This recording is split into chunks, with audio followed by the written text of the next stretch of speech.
할게요. 팬 여러분 반갑습니다. 그리고 게스트로 오신 분들 환영합니다. 저는 오늘 사회를 맡은 이성우입니다. 공지에는 이제 건축 설계사 이렇게 되어 있는데 공식적인 직능 명칭은 건축사입니다. 여기 병원에 간호조무사나 간호사나 그분이 좀 어렵잖아요. 그거 받아보시면 되겠습니다. 저놈들이 인생은 언제나 단 하나의 선택이다. 이렇게 이야기했듯이 오늘 우리 여기 오신 분들은 좋은 선택을 하신 것 같습니다. 그래서 담문과 함께 하면 뜻깊은 시간이 되지 않을까 생각이 됩니다. 저희 담문은 담당밖에 인문학이라고 하는 줄임말입니다. 담문 이렇게 돼 있죠. 그래서 인간애를 지향하고 인간과 관련된 근본적인 문제, 사상, 그리고 문화, 학문을 관심 대상으로 합니다. 우리 담문의 키워드는 실천, 광장, 탐구 이렇게 돼 있죠. 거기에 대한 구체적인 우리 행사로는 인문학 포럼이 있고요. 그리고 문화 답사 있습니다. 그리고 독서 토론 이렇게 해서 이제 우리 키워드를 구현하고 있습니다. 오늘 행사 순서를 말씀드리겠습니다. 지금 3시에 발표를 하고요. 송초로 우리 회장님이 발표를 합니다. 전쟁 기억의 서사, 기록의 서사 발표를 합니다. 그리고 4시 30분에 한시 낭송이 있습니다. 우리 김민서님이 오늘 개인 사정으로 참석을 못하게 되었습니다. 20분 휴식을 하고요. 2부 행사로는 5시에 이제 질의응답이 있습니다. 그리고 5시 30분에 우리 울산이 나온 명창 이선숙님하고 우리 최고의 고수 우리 진정감 선생님이 국악 공연합니다. 판소리 하죠. 적벽구 중에 인술 집사하고 수군가 중에서 자우나졸. 그리고 이제 바로 마치면은 기념 촬영하고 회식을 하도록 그렇게 하겠습니다. 우리 이제 공지에는 우리 수석 부회장님이 김석곤 부회장님 오셔가지고 인사 말씀하시게 되었는데 오늘 조금 늦으신다고 해서 생각하고 그럼 이제 1부 순서로 우리 발표에 앞서서 간단한 강사 소개를 해드리겠습니다. 우리 담문 회장님이신 우리 송철호 님을 소개해드리면 문학 박사이시고 현재 울산 남구문화원 향토사연구소 소장으로 계시고 경남대 교수를 역임하셨고 국사편찬위원회 자료조사위원 그리고 한국고전 산문연구회 회장님으로 계시고 현재 우리 인문예술아카데미 단문회 회장님이십니다. 그럼 이제 우리 발표하실 송철호 박사님을 큰 박수로 모시겠습니다.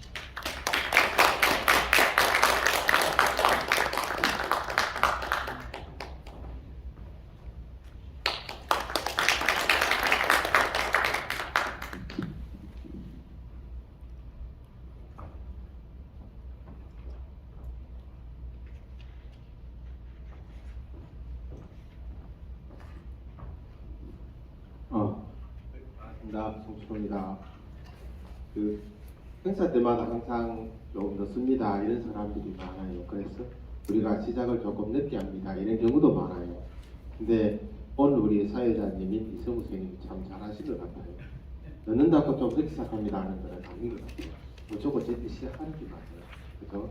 그래서 뒤에 오는 분들은 저는 이렇게 생각합니다. 뒤에 오는 분들은 좋은 발표를 그만큼 못 들으니까 아쉽구나 이렇게 정리시켜야 됩니다. 그래서 남은 프로그램이 사실은 올해는 코로나 때문에 앞산을 거의 가질 기회가 없었습니다. 그죠? 그 다음에 우리가 많이 하는 공연이나 전시 이런 부분도 하고 연극 관람 이런 것도 갑니다. 연극하는 팀들도 이렇게 연계되어 있기 때문에. 그런데 그런 경우도 원래 거의 못했습니다. 그래서 연극 하시는 분이 우리 다문의 연구위원으로 계신데 원래 거의 굶어 죽을 뻔했다가 근데 우리 행사 못한 우리는 그래도 못했다고 직접 관리하시는 관계자들은 굶어 죽겠다고 그래서 되게 미안하더라고요. 좀 상황이 좋아져가지고 우리도 갈 수 있었으면 참 좋겠다 이런 생각을 합니다. 원래 우리는 그 참 어려운 현실에도 불구하고 그 남은 프로그램은 6번을 했습니다. 원래 10번을 계획했었거든요. 근데 10번은 좀 힘들었습니다. 장소도 그렇고 코로나 때문에 힘들었죠. 그런 거 치고는 참 열심히 살았다 이런 생각이 듭니다. 내년에는 코로나가 좀 더 좋아져서 미드 코로나도 좋아져 가지고 예정대로 프로그램도 열심히 하고 답사도 가고 공연 전시도 가고 또 교육 프로그램도 할 건데 그런 것들도 제대로 이루어졌으면 참 좋겠다 이런 생각을 합니다. 그래서 그게 꼭 뭐 다문을 위한 것도 아니죠. 전체를 위해서 사실은 우리 사람들이 좀 더 행복하게 다양하게 살기 위해서 집안 그 코로나 좀 가주면 참 좋겠다 그렇습니다. 근데 살면서 꼭 좀 가줬으면 싶은 사람들은 잘 안 가고 왔으면 싶은 사람은 가끔 안 오더라고요. 근데 코로나 좀 갔어도 괜찮다 이런 생각을 합니다. 내년에 우리 다문은 행사가 조금 더 다양화될 겁니다. 원래는 포럼이 그런 어떤 환경적 특징 때문에 학술적인 좀 많았습니다. 근데 내년에는 학술적인 쪽 한 3분의 1, 반 이렇게 줄이고 연극, 영화, 음악, 미술 이렇게 한 번씩 할까 싶습니다. 그리고 그 또 하나는 좀 생활 밀착적으로 경제적인 부분 또는 우리 이제 제가 자꾸 건축 설계사가 답은 나는데요. 건축 사실은 건축 분야, 건축 비문학이 좀 가장 사람과 관계되니까 이런 부분들을 좀 더 보강해서 프롬프트 하고 앞서서 갈 수 있는 그런 공간으로 펼쳐나갈까 이런 생각을 합니다. 언제나 그렇습니다만은 오늘 우리 행사를 제가 지금 발표한다 그걸로 이 말 하는 거 이 부분은 발표가 아니고 인사만에 가깝습니다. 오늘 인사하실 부회장님이 세 분인데 다 사정상 못 와가지고 그래서 언제나 우리 화질직에 사실은 되게 고마운 우리 CK 치과병원 되게 고맙고 또 우리한테 좋은 공간을 마련해 주시고 그래서 아낌없이 후원하고 지원해 주시는 CK 치과병원의 손재희 원장님께도 진심으로 감사한 마음을 드립니다. 오늘은 지난번에 그냥 넘어간 오늘 일어나고 인사만 합시다. 네, 우리 박수 한번 칩시다.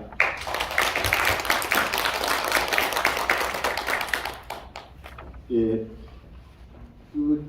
치과 의사이니까 굉장히 이과 전문인데 제가 자주 그 말했습니다만은 이번에 책을 구입하신 거 보고 지학지별 또 주자스란 이런 것들을 보면서 굉장히 깊이 있게 공부하고 있구나. 그죠? 북계자의 근사록, 사서삼경 다 읽고, 사서 다 읽고 이랬습니다. 그래서 볼 때마다 느끼니까 내가 좀 더 본받아야 되겠구나. 저는 이쪽이 중공에 가까운데 그죠? 그래서 우리 손재희 원장님은 참 이 공부라든가 배움에 관한 것, 그 다음에 배움을 넘어서 배우는 쪽에 관해서는 굉장히 배울 바가 많고 존경할 만한 구석이 많다, 그런 부분이 많다 그런 생각을 갖고 있습니다. 항상 감사한 마음을 갖고 있습니다. 자, 인사말이라는 게 너무 길면 좀 재미없죠. 그래서 저는 인사말은 이 정도에서 끝내고 바로 발표에 들어가도록 하겠습니다. 일단 인사말 끝.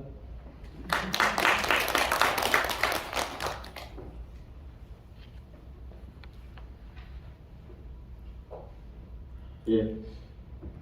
코로나인데 저는 이게 마스크 끼고 강의하면 숨이 가빠가지고 강의가 잘 안 되고 발표도 안 돼서 저는 좀 벗었습니다. 그래서 최소한 이 거리를 유지할 테니까 저 인간이 마스크 벗었네 이렇게 좀 뭐라 안 해도 될 것 같습니다. 제가 이게 호흡이 좀 안 좋아가지고 예전에 폐기력 오래 앓고 기관지 염증 오래 앓고 이러다 보니까 마스크 끼고 뭘 말하기는 참 불편해서 그렇습니다. 그래서 이런 큰 강연장은 좋아요. 거리가 있어요. 그래서 오늘 제가 하는 거는 전쟁 기억의 서사, 기록의 서사 이렇습니다. 제가 전쟁이가 한다 하니까요. 사람들이 나 안 간다 이래요. 네 발표들은 안 가는데 왜 안 가는 게 세상에 재미없는 전쟁을 왜 하노 이러네요. 그래서 요즘 세상이 팍팍한데 듣는 걸 좀 재밌는 거 하면 좋겠대. 뭘 재밌는가? 영화, 달콤한 연애 이야기, 로맨틱한 것도 많은데 그 하고 많은 것 중인데 저는 재미없는 걸 하면 하더라고요. 제가 요것만 하는 게 아니고 이제 12월 달부터 경상일보에서 로고스 칼리지에서 전쟁 이야기를 10주간 강의를 하거든요. 근데 그것도 듣는 분 중에 니 좀 영화나 음악 이런 거 하면 되나? 니 영화도 좋아하는데 왜 하필 재미없는 전쟁사들의 이야기 하더라고요. 그래서 저는 하필 재미없으니까 제가 한다 이랬어요. 세상 사람들이 재밌는 것만 하면 어쩌합니까? 재미없는 것도 해야죠. 그래서 그 생각했습니다. 제가 전쟁이라는 걸 이렇게 테마를 갖고 대중 앞에 이렇게 발표한 거는 지금이 처음입니다. 전쟁은 사실은 이제 25년간 제 전공입니다. 근데 학회라든가 뭐 이렇게 이런 전문 학자들 앞에서 발표를 뭐 들어들어 하고 살았습니다만 대중에 나와서 말하는 건 처음인 것 같아요. 이유가 몇 가지 있는데 첫 번째는 좀 원래 제 전공 들어가 보면 내용이 좀 어렵더라고요. 우리 그 대학의 교수님들도 제 거 좀 어렵다고 가까이 잘 안 하는 분들도 있는데 대중에게 풀기가 좀 그렇기도 합니다. 근데 저는 조금 바꿨습니다. 어려운 부분 제가 드러내고 그죠? 그래서 처음으로 나오는 거죠. 그래서 어때 보면은 평생 남 앞에 강의하고 이렇게 살았는데 오늘 제 이 발표가 제일 저를 좀 신경 쓰이게 해요. 왜냐면 자기 전공이라 하라고 석박사 논문도 다 이건데 이거 잘못하면 저 엉터리가 되죠. 근데 사실은 한 번도 한 적이 없기 때문에 그칠 수도 있습니다. 원래 제가 제일 관심을 가졌던 거는 전쟁이 아니고 인간이었습니다. 저는 아주 어릴 때부터 그런 것 같은데 사람에게 되게 관심이 많아요. 도대체 사람에 관심이 많았어요. 그래서 언젠가 그림을 몇 번 산 적이 있는데요. 그것도 초상화 막 산 적이 있어요. 사람의 근데 제 관심이 사람 중에 눈이 관심이 많아가지고 눈 그리는 거 산 적이 있어요. 그래서 한번 큰 통에 그림을 포트에 싣고 집에 와가지고 딱 놔놨더만은 석 달 만에 그림 쫓겨났어요. 집에 가족들이 그 그림 보니까 들어올 때마다 눈 보니까 기분이 나빠져가지고 안 된다고 드러내라 해가지고 그래서 드러내십니다. 사실 인간의 여러 가지 중에서 가장 진실이 잘 드러나는 것 중에 하나가 저 눈이라고 생각했거든요. 그래서 그렇습니다. 근데 사람의 관심을 갖다 보니까요. 여러분도 그렇습니다. 마리네티죠. 가끔 내 저 사람을 10년을 봤는데 저런 면이 있었네 이런 거 볼 때가 있어요. 아니 남까지 갈 필요가 없어요. 저는 가끔 저를 보다가도 내한테 이런 면이 있었나? 그런 거 가끔 느낄 때가 있어요. 나한테 이런 광기가 있었나? 예전에 나 이런 광기가 있구나. 또 어느 날 내한테 사이코끼가 있구나. 저는 사이코끼라 이랄까를 누군가는 그 또라이끼라 이라거든요. 어쨌든 내가 모르는 나의 면들도 있죠. 다른 사람들 면들도 잘 모르는 부분들이 있어요. 근데 우리는 그걸 몰라요. 왜? 항상 정해진 틀 속에서 쭉 살아오니까 그 사람의 것만 보는 거예요. 그래서 30년을 부부로 살았는데도 어느 날 놀랐어요. 당신한테 이런 면이 있었습니까? 그래서 갑자기 딴 사람처럼 느껴집니다. 그죠? 왜 그럴까요? 그렇지? 인간은 제가 그렇게 생각해요. 인간은 진짜 다양한 모습들이 마음속에 다 깔려 있어요. 많이 있는 것, 적게 있는 건 있지만 다 있습니다. 그런데 이 다양한 면모를 평생 보지 못하고 삽니다. 저도 제 모습을 다 알지 못하잖아요. 근데 제가 사람에게 관심 있잖아요. 사람의 숨겨진 면모에 관심이 있습니다. 그래서 저는 사람을 볼 적에 되게 그 무의식 중에 하는 것이 되게 관심이 많아요. 그래서 그냥 보면 제가 사람이 되게 어리버리하게 비는데 저하고 오래 본 사람 그거 나는 그 성출하는 사람이 순간 스쳐가는 걸 굉장히 잘 본다는 말을 말해요. 순간 스쳐. 본인도 잘 모르는 잘 봐요. 근데 그게 대체로 진실의 경우가 많더라고요. 근데 진짜 사람의 다양한 면모를 보여주는 게 뭘까? 제가 보니까 생존. 죽느냐 사느냐 생존의 문제가 걸리면 사람들이 굉장히 자신의 다양한 모습들을 보여주는 게 있어요. 근데 생존이라는 문제가 걸릴 경우는 크게 세 가지입니다. 한 개는 전쟁, 한 개는 기아, 굶주리는 것, 한 개는 질병이죠. 요즘 코로나 같은 거죠. 근데 전쟁이야 질병은 원래 뭡니까? 인간을 가장 힘들게 하는 세 가지 요소입니다. 과거에는 기아가 무지 컸습니다. 그 훌륭하다는 임금인 조선시대 세종임금 때만 해도 실록 보면 뭐라고 되어 있습니까? 조선 팔도 산천 허였다 되어 있습니다. 흉년에 굶주리고 죽는 시차가 너무 많아가 산에 가서 초금업이 떴다가 죽으니까 산 하에 됐답니다. 이런 정도로 뭡니까? 굶주린 기아가 컸죠. 그 다음에 질병도 옛날에 그렇잖아요. 지금 코로나도 무지하지만 옛날 스페인 독감 같은 거, 그 옛날에 중성사병 같은 경우죠. 우리나라에는 천년도라는 말이 있었죠. 역병이 돼가지고. 그 옛날에 동네 역병 돌면 어찌 됩니까? 마을 자체를 봉쇄시키고 다 죽여버리거나 둘 다 태울 수가 있습니다. 자, 이건 굉장히 생존의 문제잖아요. 근데 오늘날 세계에서는 제가 보니까 사실 굶주려서 죽는 경우는 우리 주변에는 많지 않아요. 그렇다고 없는 건 아닙니다. 그죠? 제가 TV 켜면 제일 자주 나오는 게 미니 셰프 뭐 이래가지고 굶주린 아들 사진 창 나오잖아요. 아침마다 보면은 좀 마음이 아프기도 하고 좀 불편하기도 하고 그렇습니다. 있기는 하지만은 지금 당장 우리의 현실에서 굶주린 부분은 좀 적어요. 제가 보면 요새 제 주변에서 못 먹어서 굶주리는 걱정해서 별로 못 봤어요. 걱정하면 자꾸 살이 쪄서 많이 먹을까 이런 사람 너무 많이 만났어요. 그죠? 그래서 그건 좀 아닌 것 같아요. 질병, 지금 코로나는 좀 무슨 병이긴 합니다만은 그렇다고 해서 우리가 그렇게 공포에 쩔어 있는 것 같지는 않아요. 그죠? 불편하죠. 걸려가지고 가끔 죽는 분들도 있으니까. 그렇게까지는 아니에요. 그럼 지금 현대 사회에서 인간에게 가장 큰 고통을 주는 것, 인간의 생존과 직결되는 건 뭘까 하면 전쟁입니다. 전쟁은 과거나 지금이나 치고 있죠. 전쟁은 그냥 자랑하다 아주 잔인합니다. 자, 근데 제가 전쟁에 주목하게 되는 거 뭡니까? 인간이 가지고 있는 가장 다양한 모습이 적나라하게 드러나는 게 생존의 문제와 직결될 때, 그죠? 근데 그것이 지금은 전쟁이 제일 많이 드러나는 거죠. 그래서 전 전쟁에 관심을 가진 겁니다. 관심을 가진 중요한 게 원래 전쟁 좋아하기도 합니다만 전쟁 속을 살아간 사람이 전쟁을 체험한 사람들이 어떤 모습을 보이는가? 굉장히 평소에 선한 사람인데 전쟁 중에 뭡니까? 악마적 본성을 적나라하게 다 드러냅니다. 우리 실를 가지고 난중잡록이라는 책이 있죠. 세무 이런 저쪽에 뭡니까? 용사일기 같은 임시대나 기록서들 보면요. 흔하게 등장하는 기록이 뭔 줄 압니까? 세 사람이 피난 가다가 피난 끝나니까 한 명이 없더라고요. 그럼 어디 갔어요? 잡아먹죠. 그러니까 시아버지하고 시동생하고 며느리하고 세 명이 피난을 갔는데 피난지 도착하니까 며느리가 없어요. 시아버지하고 시동생이 며느리 잡아먹은 거죠. 그 되게 많습니다. 근데 그런 건 없더라고요. 시동생하고 며느리하고 합쳐가 시아버지 잡아먹은 건 없어요. 대충 다 며느리 잡아먹더라고요. 자, 근데 이 이야기는 여러분이 잘 사람 잡아먹는 게 쉬운 거 아니잖아요. 근데 왜 그게 나올까요? 그만큼은 그러니까 생존의 문제는 인간이 가지고 있는 근소를 다 흔들어 놓습니다. 저하고 사기혈전 제가 금요일 오전에 사기혈전 수업하는데 거기 보면 그거 나오죠. 평형군 이야기입니까? 그거 나오잖아요. 뭐가 나오면 놀러 가가지고 막인데 저기 보니까 뭡니까? 들개들이 백골을 해치고 있어요. 그 왜 저럴까요? 이럴까요? 지금 백성들은 너무나 굶어서 어떻습니까? 먹는 게 자기 자식은 자기가 잡아먹을 수 없어서 자식을 바꾸어서 잡아먹었어요. 그래서 배가 너무 고파서 내 자식을 저 집 주고 저 집 자식을 갖고 와서 각자 잡아먹었다. 이렇게 있습니다. 이 이야기는 평소 같으면 생각할 수도 없는 이야기 아닙니까? 근데 이걸 가능하게 해준 건 뭡니까? 그래서 전쟁은 인간이 평소에 보여주지 못하는 무지무지하게 많은 다양한 모습을 보여줍니다. 제가 부정적인 것만 이야기했는데 아닙니다. 지금 굉장히 인간 내면에 깊숙이 있는 악마적인 본성을 다 드러냅니다.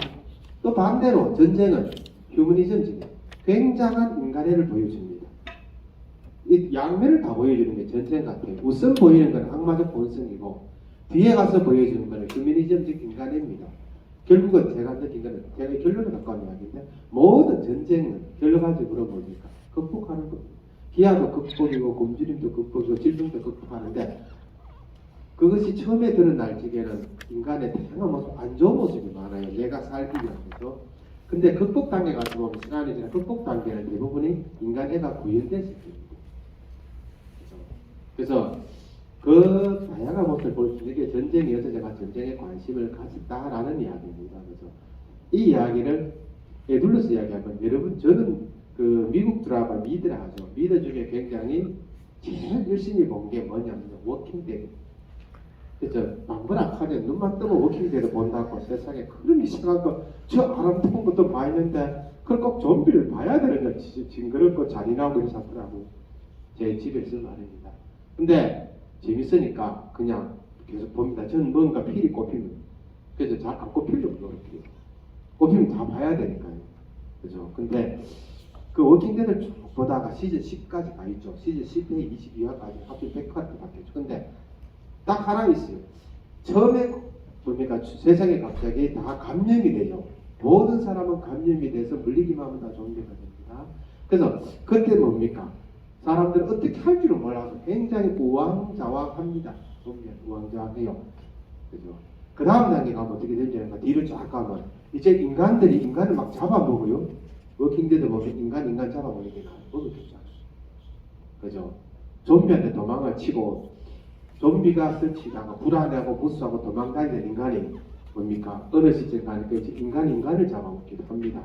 그리고 좀비에 대한 공격이면 공격할 줄 알아요. 좀비를 적절히 이제는 저항을 공격합니다. 근데 그 다음 단계가 어떤 줄 압니까? 세 번째 단계에 등장하는 인간들이 어떻습니까? 좀비를 이용하죠. 내가 좀비 탈출해가지고 그 좀비를 이용합니다. 그래가지고 세상을 지배하고 싶어하는 사람이 등장하죠. 근데 이 전체를 쫙 관통하는 걸 딱 보면 이게 보입니다. 뭡니까? 그 사람들이 끊임없이 생명을 이어갑니다. 그래서 그 안에 등장하는 사람들이요. 나중에 가면 뭐가 나온 줄 압니까? 제일 중요해서 얘기하는 거 하나가 제가 아야 돼요. 아이다. 우리 종족은 이어가야 됩니다. 그래서 이 자식을 낳고 자식을 키우고 아이를 챙기는 마음이 되게 큽니다. 왜? 인간이라는 종족은 이어져야 된다는 거예요. 종족이 커요. 그 다음에 뒤에 가서 또 뭐가 있는 줄 압니까? 등장하는 주인공이 리깅하는 남자인데 대부분 거기 백인들이 많죠. 그래서 흑인은 상당히 무시한 게 나와요. 근데 나중에 어떻게 될까요? 이 백인 남자와 흑인 여자가 미시아 같은 건가? 같이 결혼해 같이 살죠. 이건 뭡니까? 생존이 없죠. 즉, 그 극한의 환경 속에서 인종차별 개념이 없어지고 같이 뭉칩니다. 그리고 그들 중에 리더가 누군 줄 압니까? 흑인입니다. 어느 시점에. 백인들은 흑인, 백인 개념이 좀 상실되는 게 있더라고요. 그죠? 그러면서 뭡니까? 서로가 똘똘이 뭉치고 공동생산하기도 하고 농장을 만들기도 하고 서서히 극복해 갑니다. 제가 그걸 보면서 느끼는 게 뭡니까? 엄청나게 우리에게 극한의 힘든 상황이 오면 처음에 우리는 불안해하거나 힘들어하고 굉장히 안 좋은 면모를 보이지만 극복은 결국은 우리의 마음 내면 깊숙이 있는 따뜻한 마음이에요. 인간애라는 거죠. 그래서 어쩌면 역사는 지금까지 이어진 것 같아요. 그래서 제가 항상 마지막에 하고 싶은 말인 겁니다. 우리가 살아가면서 끊임없이 우리는 뭡니까? 위기를 겪게 되잖아요. 시련을 겪게 됩니다. 그런데 위기와 시련을 위기라고 생각하고 시련이라고 생각하고 이거는 너무나 특별하다고 생각하고 그때부터는 잘 해결됩니까? 아닙니다. 해결이 안 됩니다. 위기를 심하게 위기라고 느끼는 순간부터 위기는 해결이 안 되는 것 같아요. 그러면 어떻게?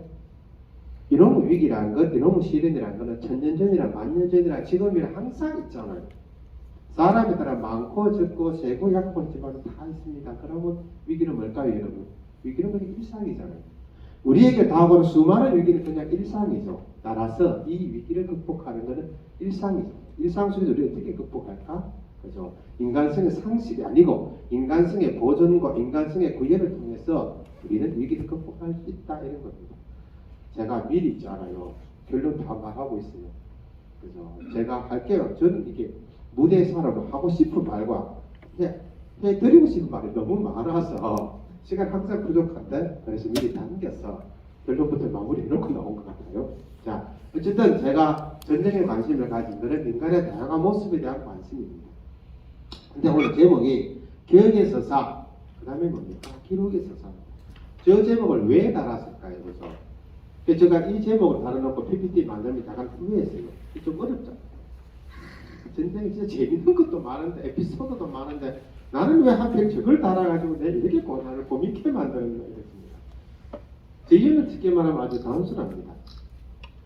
제가 굉장히 관심 많은 것 중에 하나가 텍스트의 검증 진실 여부입니다. 왜? 오늘날 한국 사회에서 가장 저는 문제시되는 것 중에 하나가 뭔지 압니까? 나에게 주어지는 많은 정보에 대한 진실적 여부, 그것에 대한 검증이 부족한 것 같아요. 우리는 그냥 주어지는 걸 그냥 다 받아들이는 거죠. 내가 오른쪽에 서 있으면 오른쪽에 들어온 것은 다 그냥 다 진실인 줄 알아요. 왼쪽에 있는 건 다 잘못됐다. 내가 왼쪽에 서 있으면 어찌 됩니까? 왼쪽은 다 진실이고 오른쪽은 다 진실이 아닐 수가 있잖아요. 자, 이건 정치적인 논리를 넘어서 일상에서 뭡니까?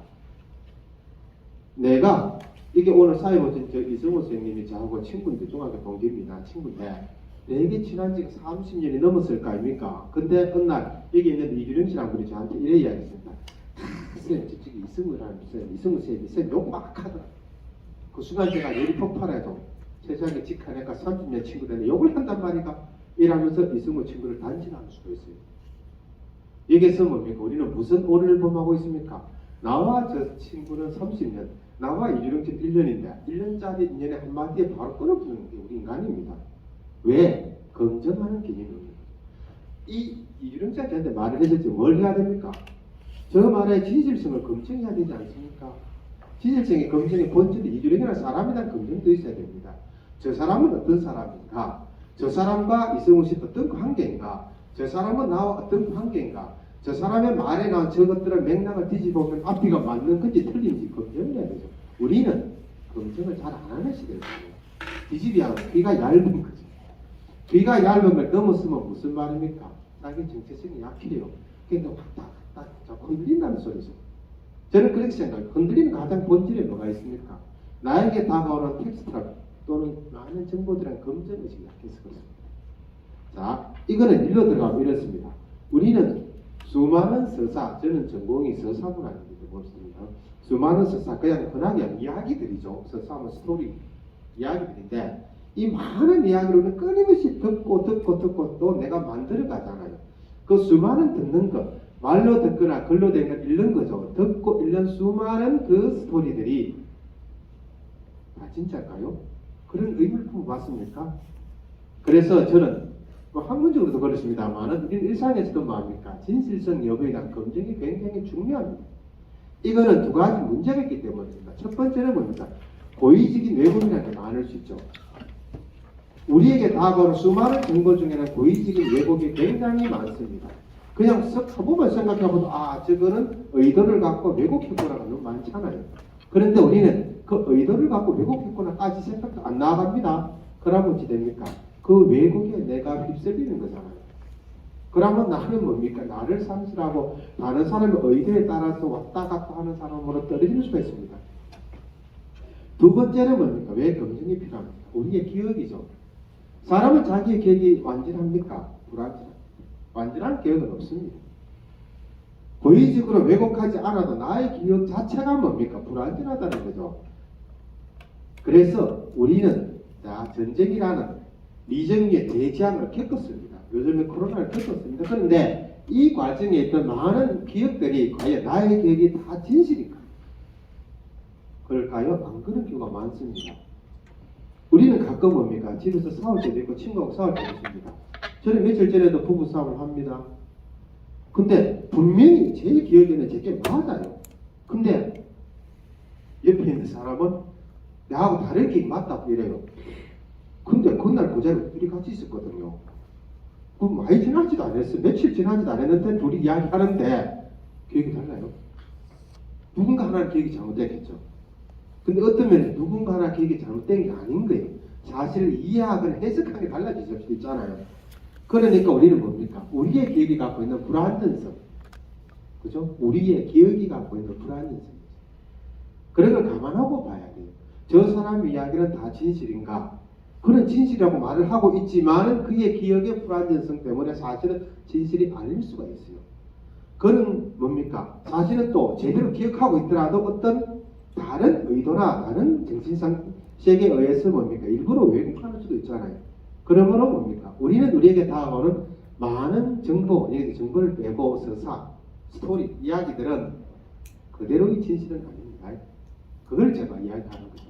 이야기는 전쟁에 관한 수많은 이야기들이 있고 수많은 기록물이 있어요. 전쟁인데 그것들이 다 진실일까요? 아닙니다. 제가 보면 99.9%는 진실하고 조금씩 다 어긋나 있어요. 우리는 다 진실인 줄 알고 있습니다. 중요한 것은 우리는 내가 가지고 있는 그 생각만으로 이거 진실, 이거 안 진실 이렇게 판단합니다. 내 생각에 대한 검증도 안 돼 있습니다. 그러니까 뭡니까? 뒤죽박죽에 가까울 수도 있죠. 굳이 전쟁을 또 끄집어 나온 이유가 있습니다. 뭘까요? 인간 사회에 가장 영향을 많이 준 게 뭘까요? 전쟁이죠. 긍정과 부정에 다 영향을 주잖아요. 제가 동양학을 강의를 많이 합니다. 노노맹자 대학 전추시경 강의를 합니다. 아직 서경은 뭐 강의를 제 능력도 안 되고 못하고 있습니다만 하고 있어요. 그 말고 4개월 동안 많은 것을 강의를 하고 있습니다. 그런데 그 많은 사상, 유교, 불교, 도교 막 강의합니다. 근데 북자, 한비자도 강의합니다. 다 언제 사람입니까? 전투 전국시대 사람이에요. 지금으로부터 3000년 전 사람들이죠. 그럼 3000년 동안 그 사이에 그 긴 세월에 그들을 뛰어넘을 만한 사상가를 왜 안 나왔는가? 공자 말고도 많이 나올 수 있는데 그죠? 뒤집 이야기는 제자 백가라는 말은 그만큼 많다는 소리잖아요. 왜 많아졌을까? 그거는 그 시대가 뭡니까? 인간이 가장 살기 힘든 시대였기 때문입니다. 가장 살기 힘든 시대에 인간이 적나라하게 드러나는 그런 뭡니까? 생존의 문제가 끼고 인간의 이기적 욕망이 극한적으로 발현되는 시대에 그 극한의 발현 속에는 어떻게 살아남을까? 어떻게 이길까? 이런 게 머리로 생각으로 돌아가면 그건 사상 아닙니까? 그것이 뭡니까? 만들어내는 거로 가면 과학이죠. 그래서 인류의 뭡니까? 정신세계, 철학, 사상에 결정적 영향을 많이 준 건 전쟁이죠. 과학기술 발전에 큰 영향을 준 것은 전쟁이죠. 우리가 누리게 있는 많은 이 혜택들, 물질문명 혜택은 전쟁의 산물입니다. 의학도 어떤 면에서는 전쟁의 산물이라고 하죠. 그렇지 않습니까? 그죠? 그러면 우리는 왜 전쟁을 해야 되는가? 사실은 우리가 살아가는 이 세상과 이 긴 세월에 모든 것을 꿰뚫어서 가장 적나라하게 모든 것을 볼 수 있는 게 뭡니까? 전쟁이죠. 다만 그 전쟁을 제대로 보기 위해서는 뭐가 필요하다? 나가 볼 수 있는 내가 듣는 많은 스토리, 서사들이 진실이 아닐 수도 있고 진실이 아닌데 내가 진실인 줄 알고 휘둘리는 순간부터 뭡니까? 나는 거기에 의해서 휘둘리는 사람이잖아요. 얼마나 내가 가치가 떨어집니까? 사람은 다 자기 잘났다고 사는데 제가 보면 잘났다고 사는 사람들이 되게 이기적이라 그러는데 이기적인 사람들이 덜 이기적이에요. 그렇죠? 자기 자신을 되돌아볼 수가 없었을 것 같아요. 자, 그래서 기억에서 기록에서 사라는 말은 그렇습니다. 그래서 이 나눠서 합니다. 첫 번째 전쟁 기억에서 써내줄 바에가 첫 번째 저는 전쟁이 뭔지, 두 번째 서사가 뭔지, 세 번째는 기억과 기록의 이야기 이렇게 들어갑니다. 그리고 뒤에는 이것만 하면 재미없어가지고 그냥 전쟁의 다양한 모습들을 간단간단 언급하겠습니다. 자, 전쟁이란 무엇인가?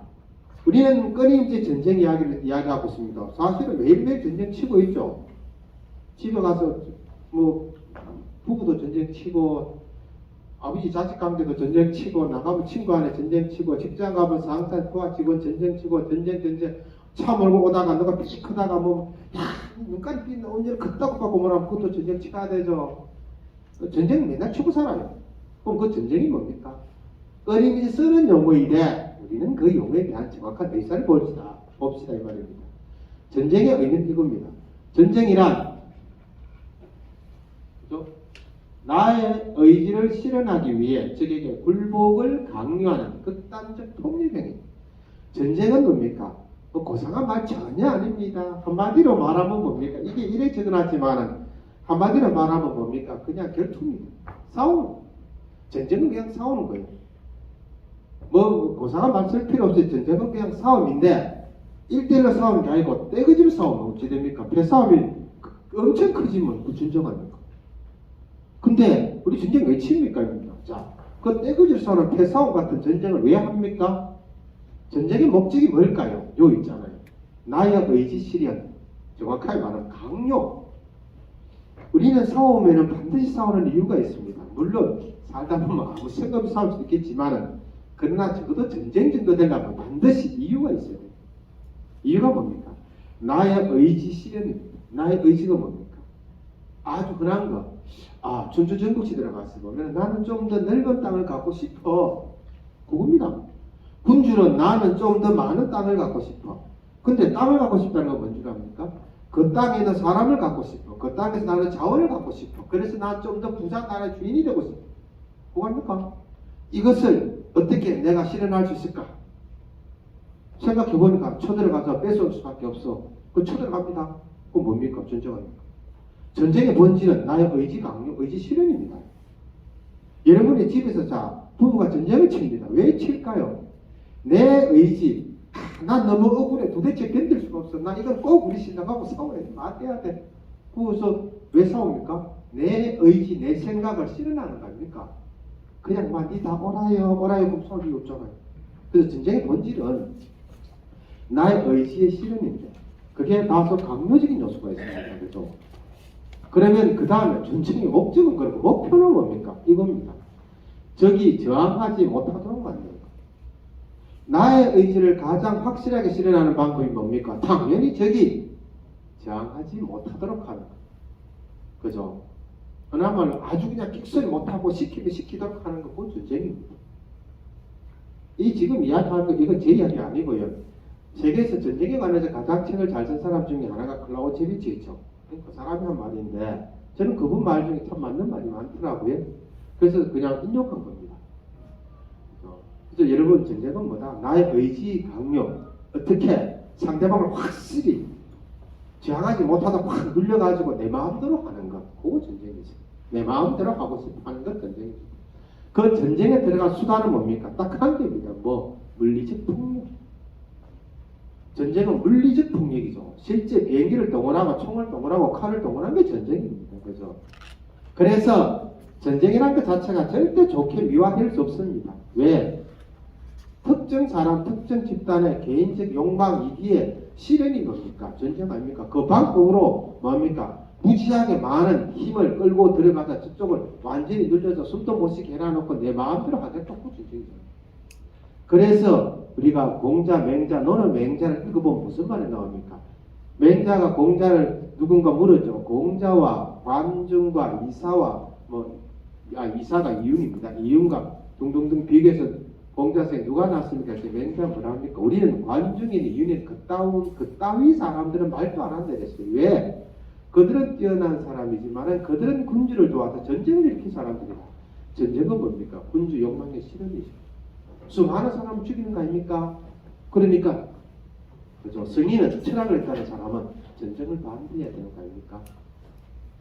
우리는 전쟁의 이런 속성과 이걸 모르는지 몰라도 한때 최근에도 그렇습니다. 학생들 가입하다 보면 막에 남북 전쟁 치면 좋아요. 이런 사람 많더라고요. 학생들 주거나 많아요. 까짓거 한판 붙으면 되지. 까짓면 전쟁 치고. 요즘도 그런 사람 많아요. 까짓거 한판 붙고 말지만 여러분 까짓거 남북이 한판 붙으면 어떻게 될까요? 지금보다 나아질까요? 절대 안 나아집니다. 이기고 지고는 안 중요하죠. 우리는 남북이 전쟁 치면 어떻게 될까요? 우리 남한은 제가 질 가는 게 별로 없어. 이길 가는 훨씬 많습니다. 북한보다 훨씬 전력이 세니까. 이기면 뭐합니까? 그죠? 이기면 뭐합니까? 우리는 100년 정도는 후퇴한다 이러잖아요. 이기고 100년 후퇴하는 건 안 삽니다. 그러니까 그죠? 우리는 그런 쪽에서 보면 전쟁 한번 치고 말기 절대 안 됩니다. 자, 어쨌든 물리적 폭력이죠. 그래서 보면 전쟁은 중대한 목적을 위한 진지한 수단, 나의 목적을 위한 진지한 수단이라 되어 있죠. 그 밑에. 그래서 전쟁은 다른 수단에 의한 정치의 연속이 되어 있습니다. 그래서 모든 전쟁은 정치적 행위로 볼 수 있다. 누군가 이래했습니다. 전쟁은 고도의 정치적 행위다 이래 놨더라고요. 저는 전쟁은 고도에서 고도를 빼앗는다고 생각해요. 전쟁이 인간을 그렇게 괴롭히게 되면 고도까지 붙이게 되면 좀 아깝고 그냥 정치적 행위죠. 전쟁이 정치적 행위라고 했어요. 그럼 정치는 좁은 의미도 있고 넓은 의미도 있어요. 좁은 의미의 정치는 뭡니까? 정치 집단의 문제죠. 정치는 뭐냐면요. 많은 사람들에 의해서 뽑힌 사람 또는 뽑히지 않아도 스스로 자기가 뭡니까? 권력을 쥔 사람이죠. 이 정치의 본질에는 권력이 따라갑니다. 국민이 부여한 권력도 있고 스스로 가진 권력도 있습니다.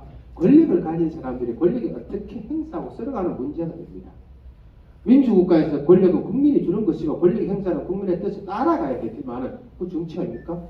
따라서 민주국가에서 정치 1번지는 국회겠죠. 국민이 준 거니까. 근데 제대로 행사 안 해가지고 탈이죠. 근데 이 고도의 정치일 때 전쟁은 정치행위라고 했죠. 정치행위의 전쟁을 잡으면 모든 것을 일본의 권력이라는 말이죠. 권력.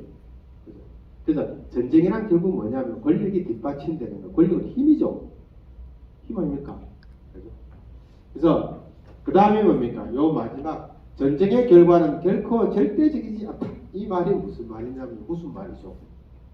절대적이지 않다는 건 뭡니까? 전쟁에 내가 A가 B와 싸워서 이겼습니다. 영원히 이긴 겁니까? 아닙니다.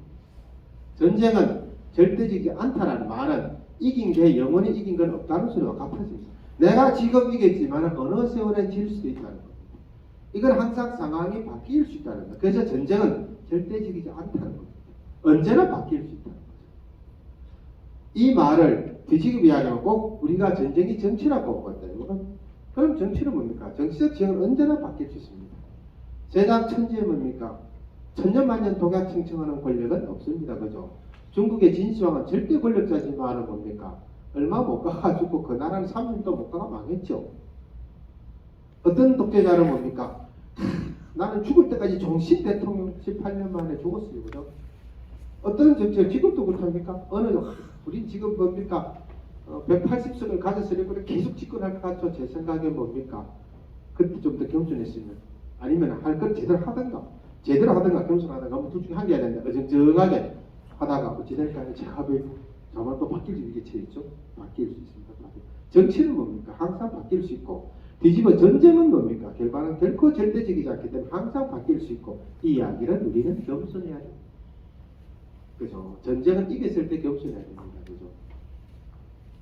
자, 그 다음에 전쟁인데 전후 대응 양상인데 전쟁에 관한 많은 기록물이 남아 있습니다. 우리는 인류의 많은 역사 전쟁에 관한 이야기를 뭘 통해서 봅니까? 듣습니까? 아니죠.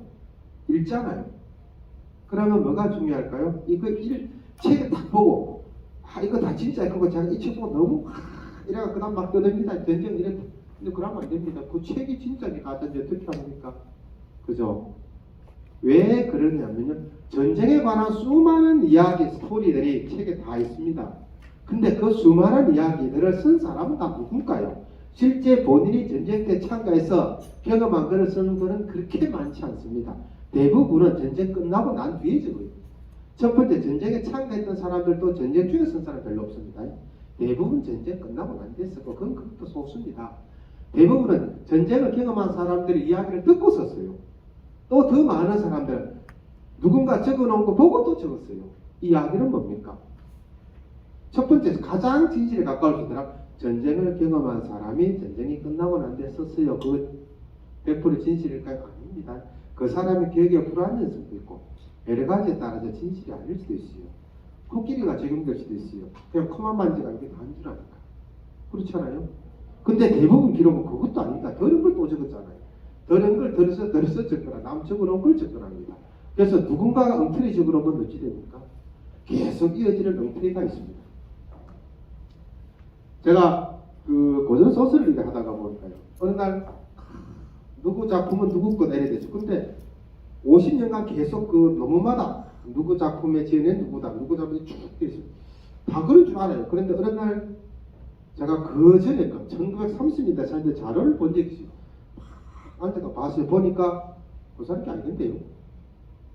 그러면 그 뒤에 있는 그 수많은 50명이 넘는 수많은 대단한 전문 학자들은 과연 뭘 보고 이거 저 사람 작품이라 적었을까? 이유는 딱 한 개입니다. 어느 사람이 잘못 보고 잘못 적어놨어요. 근데 뒤에 사람이 그 잘못 적은 거 보고 또 옮겨 적어놨어. 뒤에 사람은 잘못 보고 또 옮겨 적어서 그래서 무려 50년 동안 수많은 학자들이 이 작품이 지어낸 적어놨는데 다 거짓말이야. 왜? 그 맨 앞에 선 사람이 잘못 적어놨어요. 뭐가 없었단 말입니까? 검증이 없었던 거고 이걸 우리는 중고등학교 교과서 막 가르치고 저도 엉터리 배웠죠.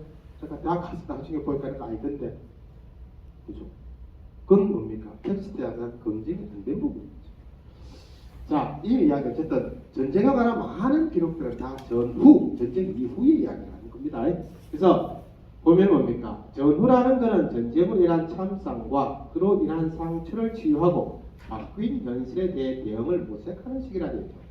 전후 현실 대응 양상에서 뭡니까? 이것도 다 보면 저는 신앙도 그렇고요, 정치도 그렇고 모든 교육도 그렇고 다 한개 같아. 세상에 변하지 않는 원리가 하나 있어요. 인간의 바램. 그건 딱 달라요. 뭐가 달라? 지배 계층과 피지배 계층, 가진 계층과 갖지 못한 계층. 그건 딱 달라. 그래서 이게 보세요. 전후 현실 대응 양상. 지배 계층 어떻습니까? 기존 질서의 회복과 공고화 추구되어 있죠. 기존 질서가 뭡니까? 전쟁 이전의 질서 아닙니까? 전쟁 이전에 나는 뭡니까? 지배계층이고 기득권 계층 아닙니까? 근데 전쟁 중에 어떻게 됐을까요? 그게 좀 흐트러졌겠죠. 그러니까 이 사람들 뭘 바랄까요? 다시 전쟁천으로 돌아가고 싶은 거죠. 여전히 나는 권력을 쥐고 싶고 기득권이고 싶어지잖아요. 그러니까 전쟁 이후의 태도는 딱 두 개밖에 안 나옵니다. 지배계층들은 뭐다? 기존 질서 회복.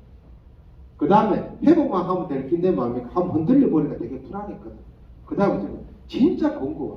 그래서 항상 이념이 강화되거나 권력이 독재화되는 것은 뭡니까? 한번 흔들려 보면 더 심해집니다. 흔들려 보기 전보다 달라집니다. 전쟁을 겪으니까 막 흔들렸어. 다시 옛날로 돌아가는데 돌아가는 정도가 아닙니다. 아예 저것들은 절대 우리한테 대들지 못하게, 거기도 치들지 못하게 발발 이렇게 합니다. 그게 지배계층의 생각이죠. 그들이 제일 많이 쓰는 방법이 뭡니까? 지배 이념의 고향과 정표 정책 됐습니다. 지배 이념의 고향이라 되어 있습니다. 멀리 갈 것 없이 조선시대 보면 지배 이념이 성리학 아닙니까? 그죠? 조선 후기를 대표하는 사상은 성리학인데 그 중에 예학이 무지 발전했죠. 조선 후기 들어오니까 뭡니까? 여기저기 뭡니까? 교자, 충신, 연례가 막 쏟아집니다. 그리고 뭡니까? 막 서울도 짓고 합니다. 엄청나게 유교 윤리를 강화합니다. 예교가 엄청 발전합니다. 그럼 왜 그럴까요? 아이 뭐 사람들이 도덕성이 떨어져 가지고 도덕성을 함양하기 위해서 절대 아닙니다. 제가 본 바 모든 사상이 정치와 결부되는 순간 그거는 뭡니까?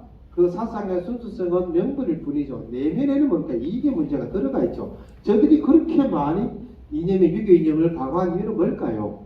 자기들의 권력, 지배계층의 기득권적 권력을 지키고자 하는 거죠. 그것이 그냥 지킨다 이러면은 좀 그러니까 우리 예의가 어떻고 성리학의 유교가 어떻고 그래서 우리나라 사람 머릿속에 다 뭡니까?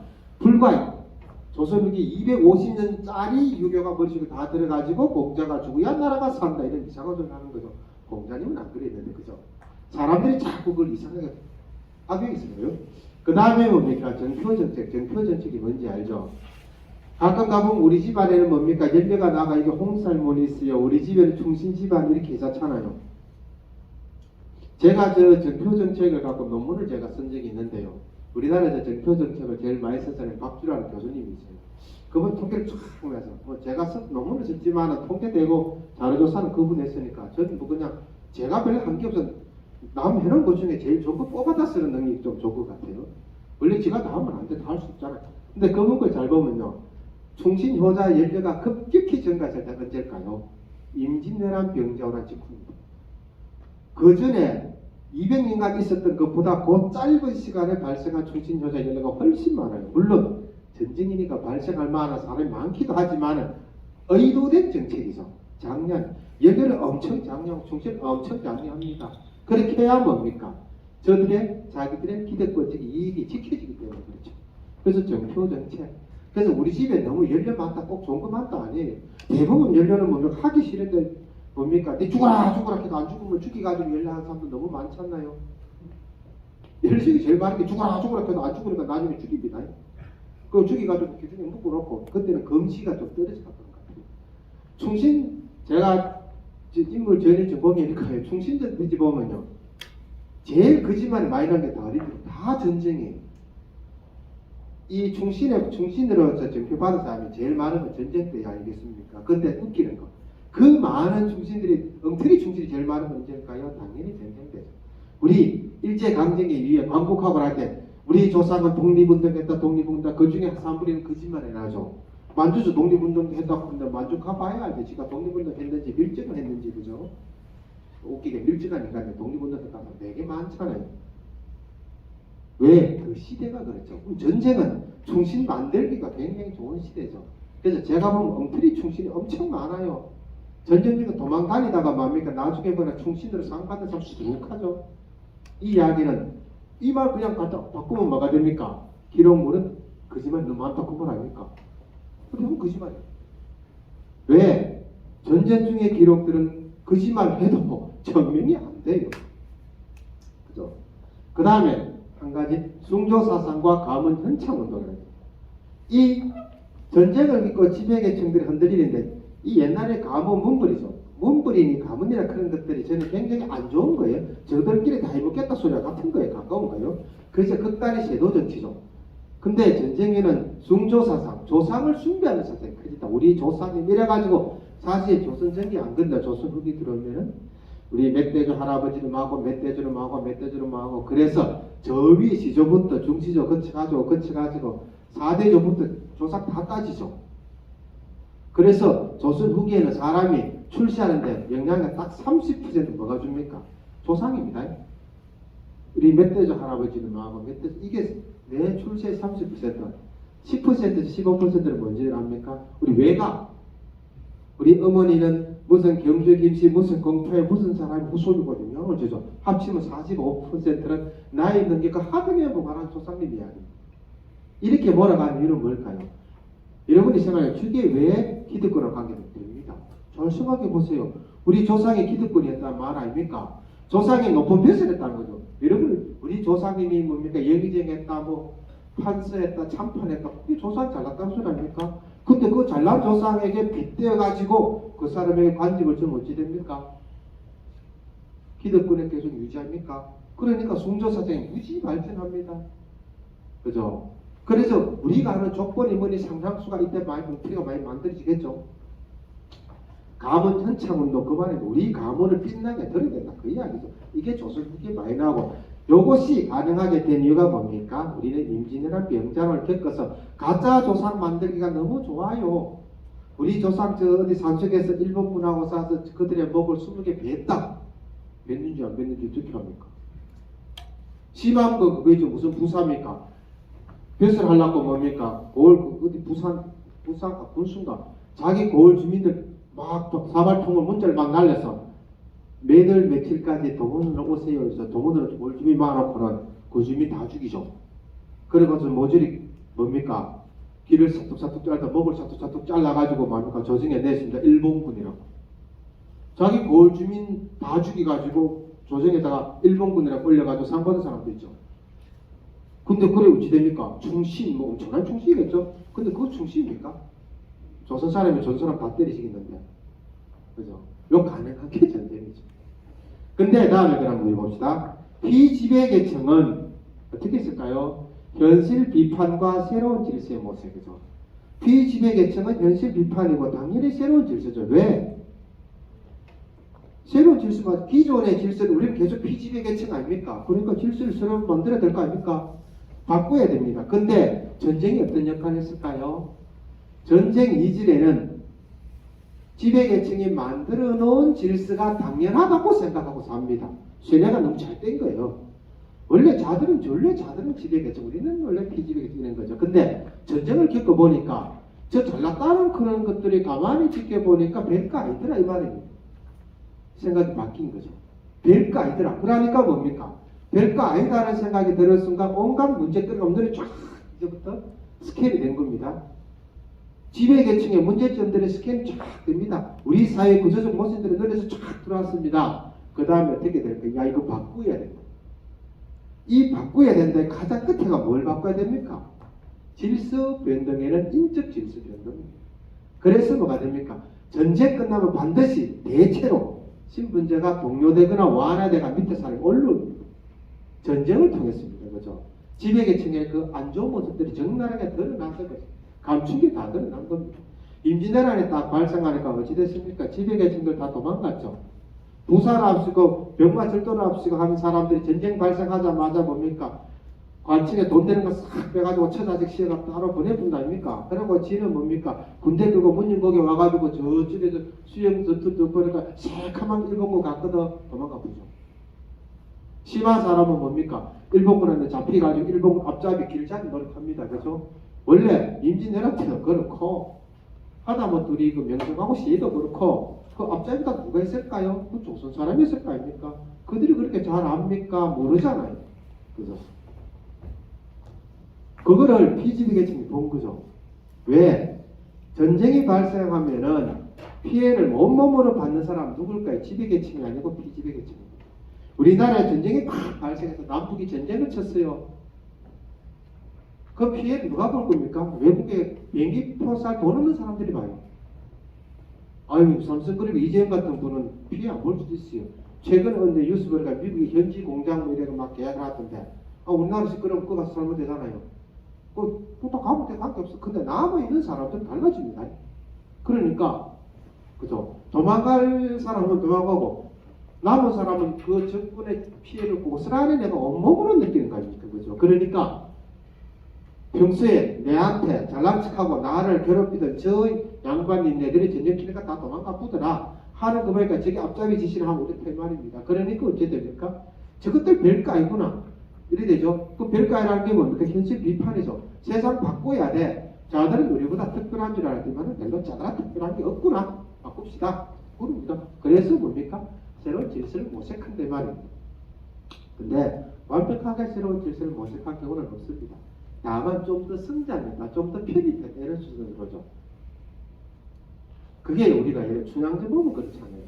춘향이의 평생의 소원이 뭡니까? 기생 안 하고 싶잖아. 춘향계는 딱 한 개입니다. 김현신분 갈등님 소서. 난 기생 안 하고 싶다. 그럼 뭐 기생 안 하고 싶은 나는 어찌 됩니까? 기생에서 벗어나려고 아무리 뒤집어도 벗어날 길은 딱 한 개밖에 없어. 괜찮은 남자 만나가지고 연애해가지고 그 남자 눈에 탁 띄가 그 집시 부인으로 들어가는 수밖에 없잖아요. 그래서 이몽룡이 잡아가지고 그저 글로 가는 거예요. 수술할 이유는 뭡니까? 내가 수술하려면 깨지니까. 가지 뭡니까? 그만큼 신분 상승 의지가 강했다는 거겠죠. 그러나 그게 보세요. 춘향이가 뭐합니까? 자기 신분에 대변합니까? 대변하면은 이렇게 해야 되겠죠? 잡혀가지고 변호사 앞에서 니 왜 내 수첩을 안 들어? 이러면 어떻게 해야 됩니까? 왜 우리는 태어날 때부터 기생이어야 됩니까? 왜 내는 당신의 말하면 내가 당신의 저쪽에 잠자리 수청을 드려야 됩니까? 나도 선택권이 있습니다. 모든 기녀는 선택권이 있습니다. 이렇게 나오면 어찌 될까요? 춘향기는 사회운동가죠. 춘향기는 사회소설 가야 될 겁니까? 안 그렇잖아요. 애정소설이죠. 어째 뭡니까? 내라도 좀 벗어나 보려고 합니다. 거기는. 자, 어쨌든 그렇고 그래서 이분들은 지배층의 잘못을 비판한다. 이제 눈으로 봤어요. 그 다음에 뭡니까? 새로운 질서 모색 이렇게 되겠죠. 자, 거기까지는 전쟁 이야기를 제가 했습니다. 그러면 이제 그 다음에 보이는 건 뭡니까? 서사.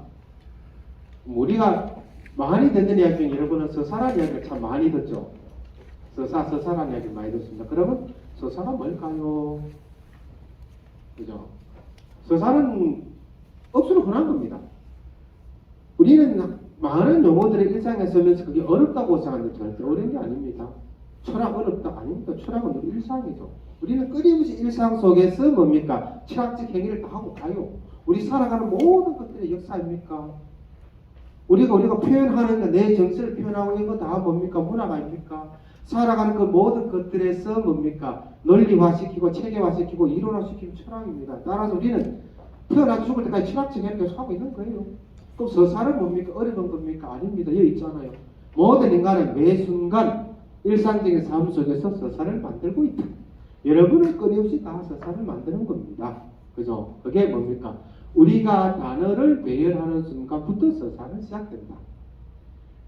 그 말은 말이라는 겁니다. 네 뭐였냐? 내가 어제 이랬고 이런 일을 했어 이랍니다. 그 순간부터 그 서사예요. 그러니까 우리는 뭡니까? 우리가 많이 했어요. 무슨 살아가면서 수많은 일을 하고 있잖아요. 어쨌든 오늘도 계속 하고 있어. 한 거 그대로 가만히 있으면 그건 서사가 아니죠. 그건 행위에 불과하고 그것을 말로서 딱 표현하는 순간부터 서사가 됩니다.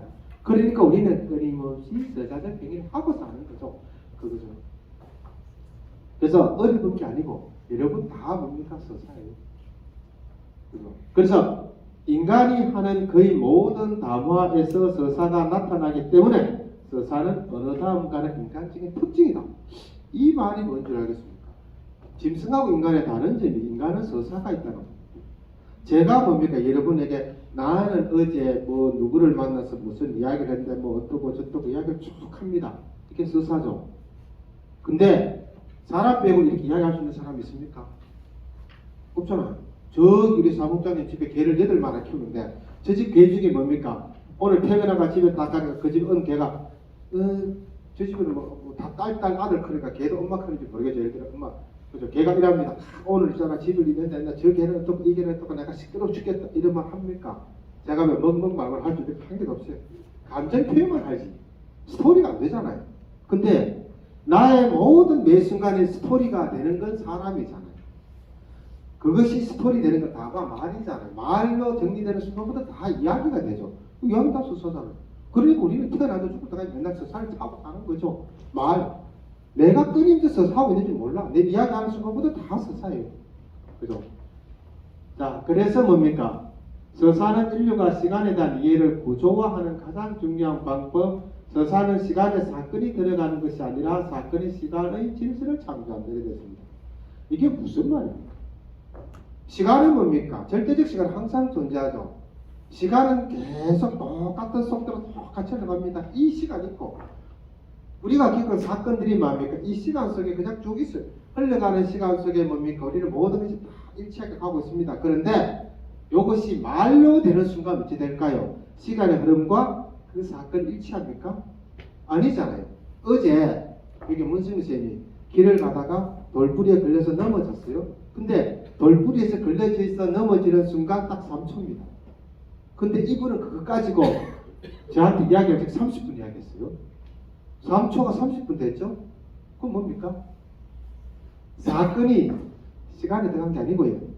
사건이 시간을 갖고 오는 거죠. 그러니까 서사라는 거, 우리가 인간의 이야기로 말을 하는 순간 뭐가 됩니까? 내 마음대로 시간을 늘리다 줄이다 한다 이 말입니다. 요게 뭡니까? 인감을 하는 거죠. 그러니까 뭡니까? 서사는 시간에 사건이 들어가는 것이 아니고 사건이 시간에 질서를 창조한다. 내 마음대로 시간을 왔다 갔다 한다 이 말입니다. 3초짜리가 3시간짜리가 되고요. 심하면 거꾸로 갑니다. 10년짜리가 뭡니까? 1분짜리로 정리하죠. 미당 선생님이 뭡니까? 그 파란이 바람이었다고 했죠. 몇 년, 그 사람 평생 70년이 내 삶은 파란이 바람이었다. 자, 50년을 칩시다. 50년이 뭡니까? 한 문장이 정리되죠. 파란이 바람이었습니다. 그죠? 근데 물리적 시간은 50년. 정리한 데는 단 0.5초. 그렇잖아요. 그죠? 그러니까.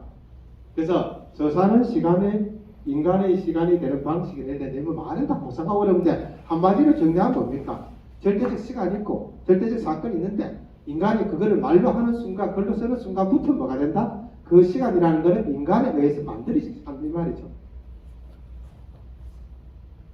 그죠? 그 다음에 또 하나 서사 사건의 재현하고 사건의 연속됐습니다. 우리가 보는 제가 서사건인데 여러분이 보는 많은 책들이 있죠. 책에 많은 사건들을 적어놨어요. 사건 크면 우리나라 사람들 사건 크면 형사적 있을 거예요. 많이 형사 말고 그죠? 살아가는 거 다 사건이죠.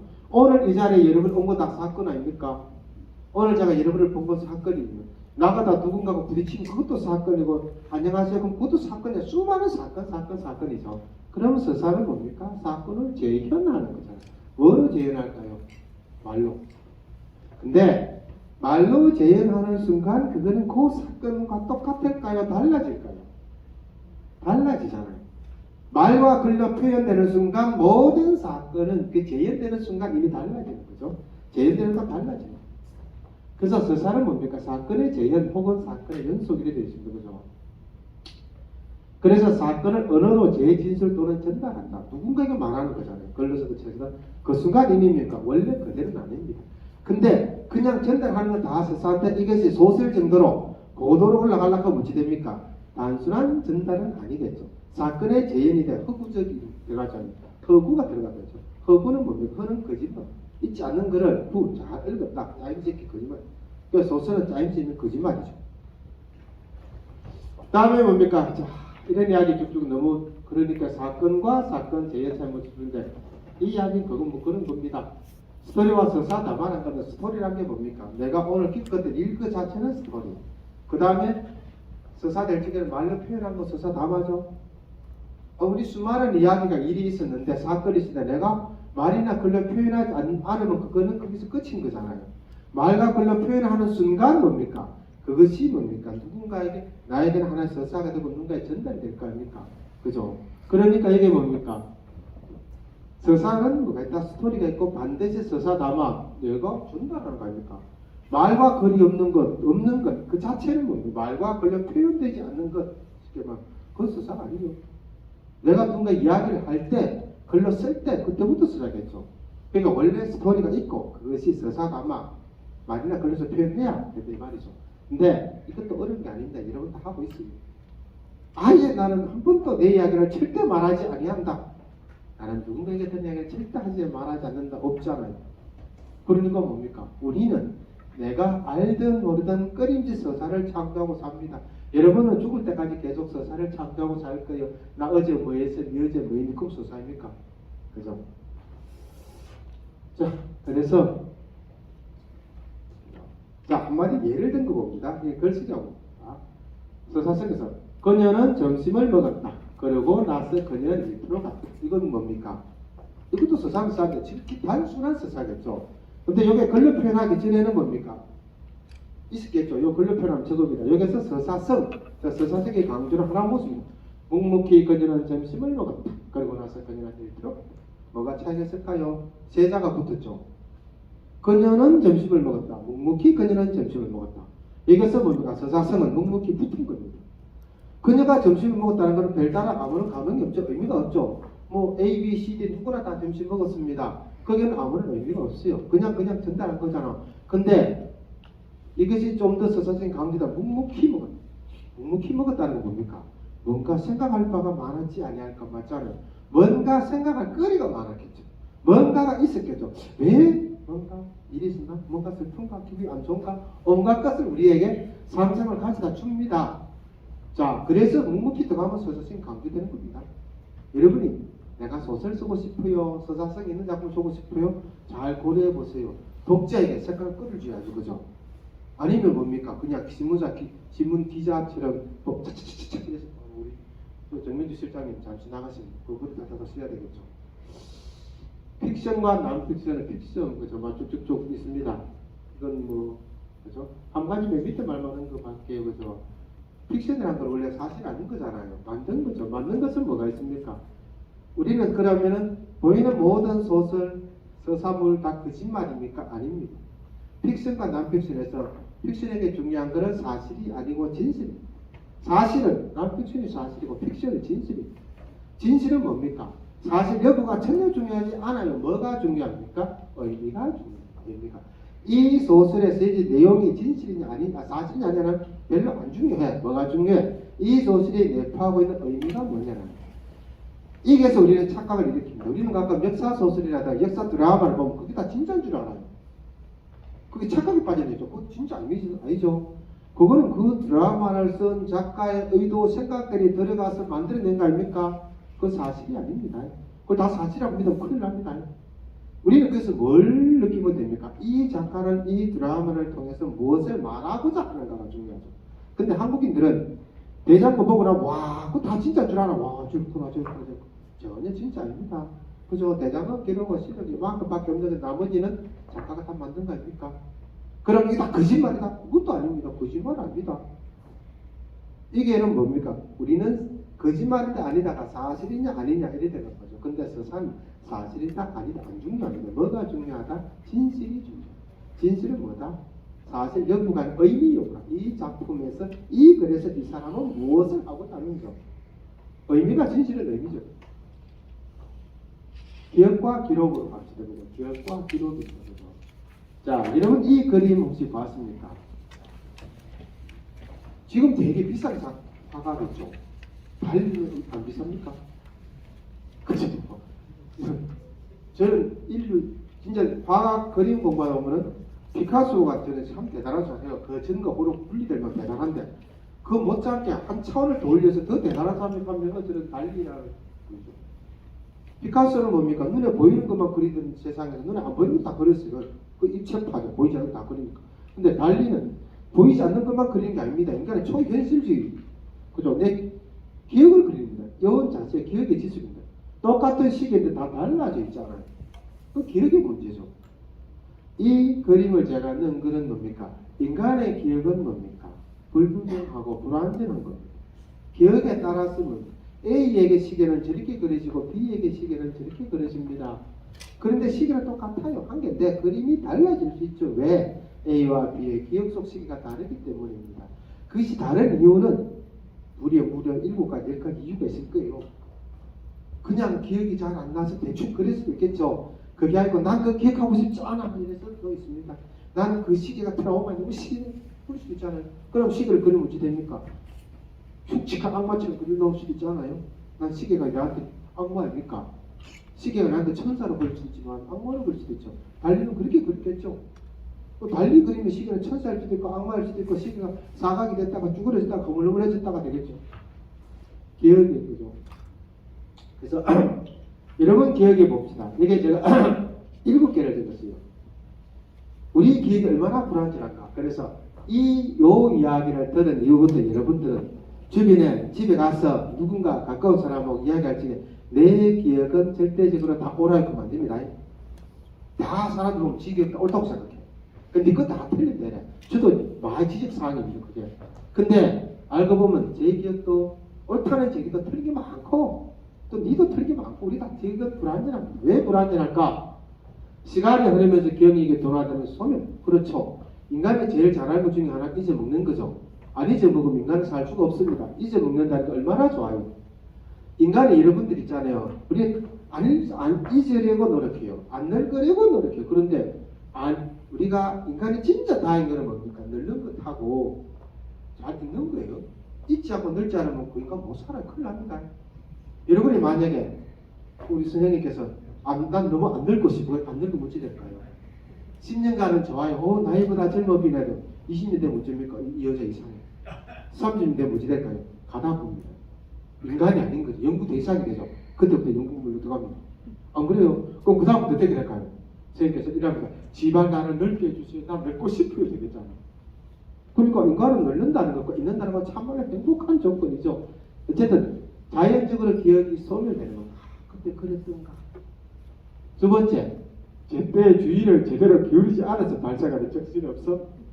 똑같은 걸 봤는데 집중해서 본 사람도 있고 정신없이 본 사람도 있고 말이죠.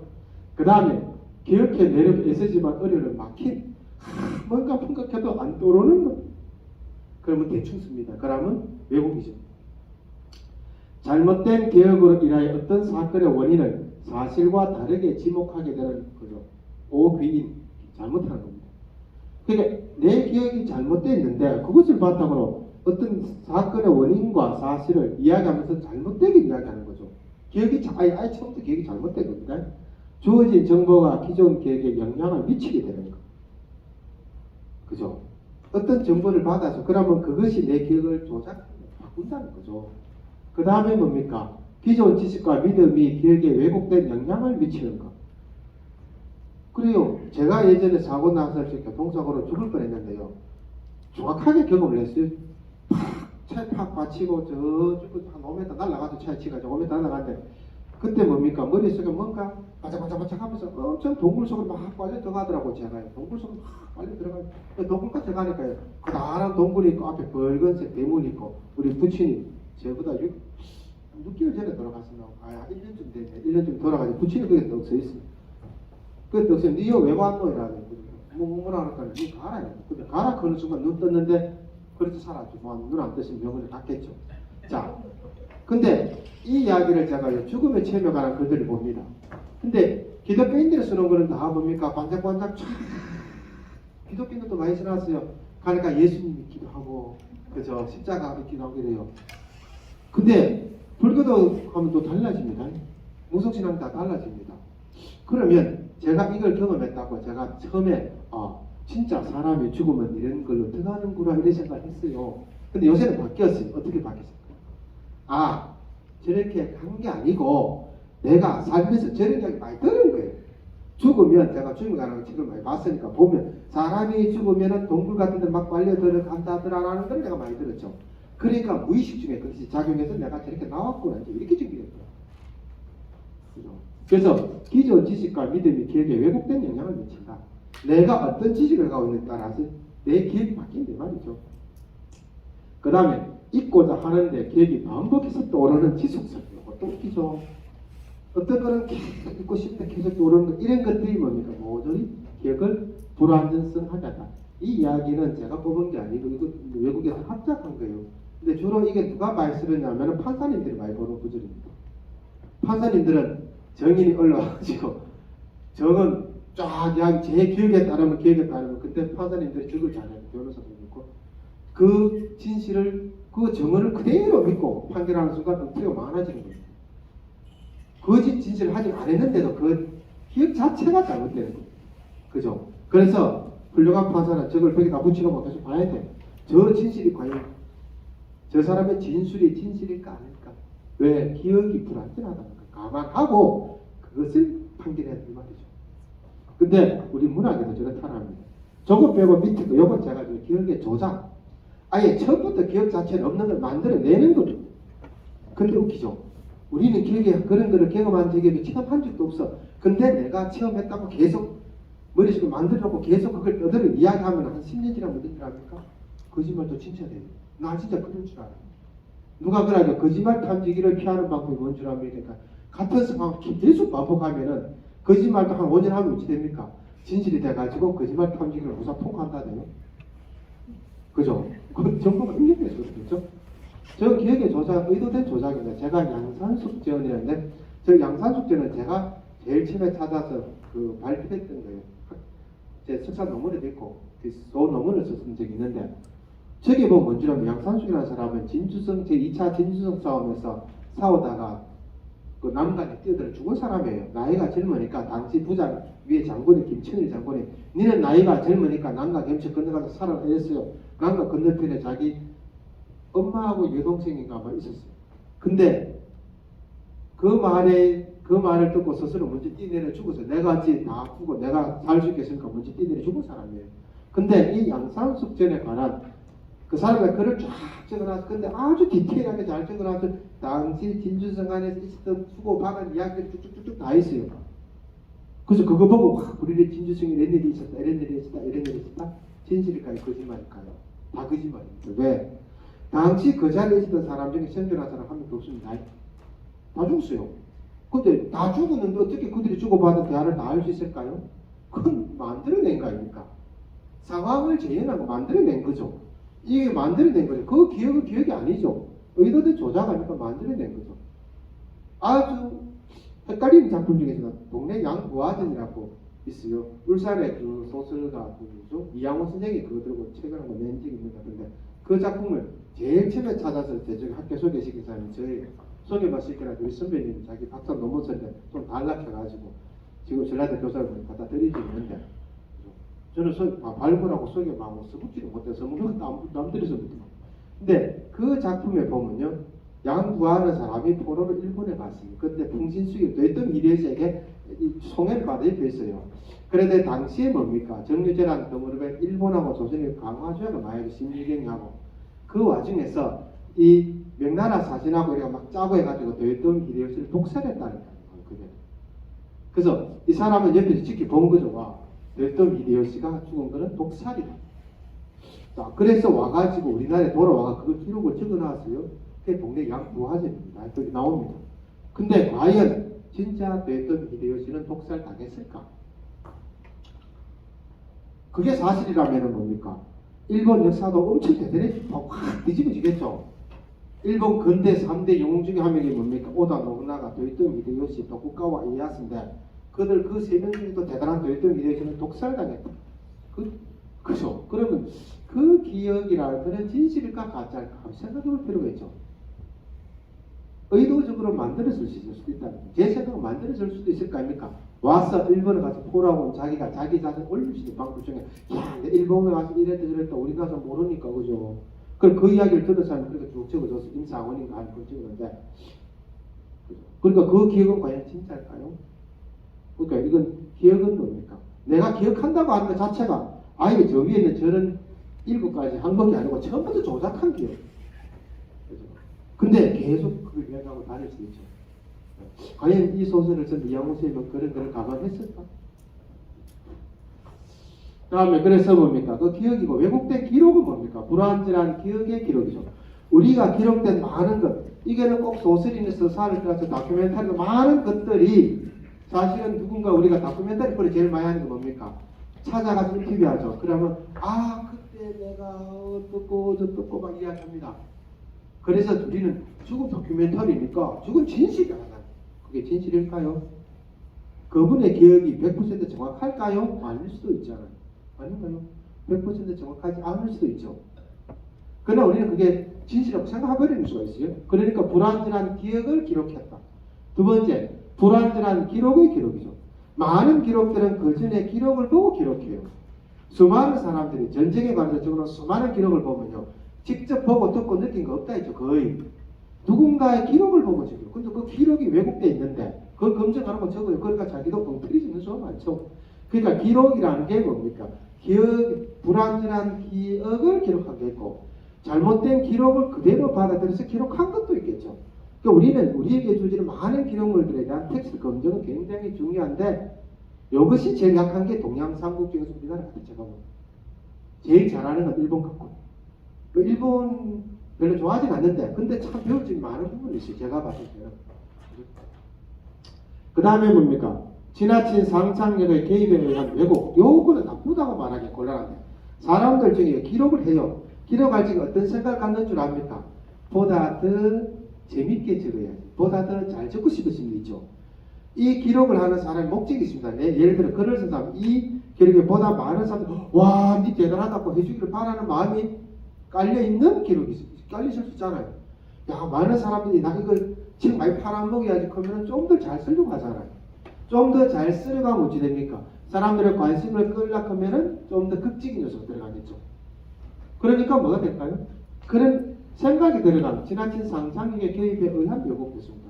저게 김영철 전이라고 하는데, 이 김영철이라는 사람은 전쟁 중에 포로가 돼가지고 저 청나라 갔다가 그 청나라 여자하고 결혼했죠. 나중에 탈출해가 내려와가 또 바로 우리나라 못 들어가 중국에 가지고 또 엄청 살아서 그것도 중국이라고 결혼했다가 그래가지고 탈출해가 고국에 왔어요. 왔다가 또 전쟁에 또 끌려가요. 니는 청나라 말 잘한다고. 또 끌려갔다가 또 포로가 돼요. 또 갔다가 또 결혼해요. 그러다 나중에 또 돌아와요. 돌아오니까 그러면 평생 포로 탈출 고국에 왔는데 결과는 고국에 돌아오니까 뭡니까? 자기가 살던 것은 다 사라지고 아무것도 없는데 세금 내라 뭐 내라 관청에서는 자기는 고국이 그리워가지고 처자식을 뿌리치고 왔는데 온통 날오는 게 뭔 줄 압니까? 세금 내라 뭐 이런 겁니다. 그러고 결국 또 다시 군대 가르쳐요. 그래서 이분은 어디 수자리 문지기처럼 군대 요즘 유병소 병사처럼 가다가 거기서 죽었습니다. 50몇 살에. 조선시대 군역의 의료가 16세부터 54세까지인가 하여튼 그 정도 되죠. 그리고 이 사람은 평생 부대만 살다가 죽었어요. 근데 이 사람에 관한 이야기 중에 탈출하기 전에 자기 부인하고 청나라 여자하고 주고받은 대화가 있습니다. 이걸 써서 많은 대화를 주고받았는데 이 글을 쓴 사람이 유아 홍세태라는 분인데 여러분 생각해보세요. 홍세태 선생은 김영철을 만난 적도 없을 수도 있잖아요. 이게 그 이불 속에서 부부가 주고받은 대화를 알까요? 모를까요? 모르잖아. 그럼 어떻게 했을까요? 상상이죠. 보다 더 재밌게 잘 드러내기 위한 상상에 들어간 개입이죠. 그래서 그걸 그대로 믿을 수는 없죠. 지나친 상상의 개입의 문제죠. 그죠? 근데 제 의도된 왜곡의 목적에 따른 왜곡의 반복과 지속은 뭡니까? 관념의 착각 진실이죠. 왜곡도 계속 반복해서 하면 어느 날부터 자기조차도 그게 진실이라고 생각하기 마련입니다. 편향 왜곡, 이념, 사상, 종교, 가문 등등에서 편향되게 왜곡하는 게 있죠.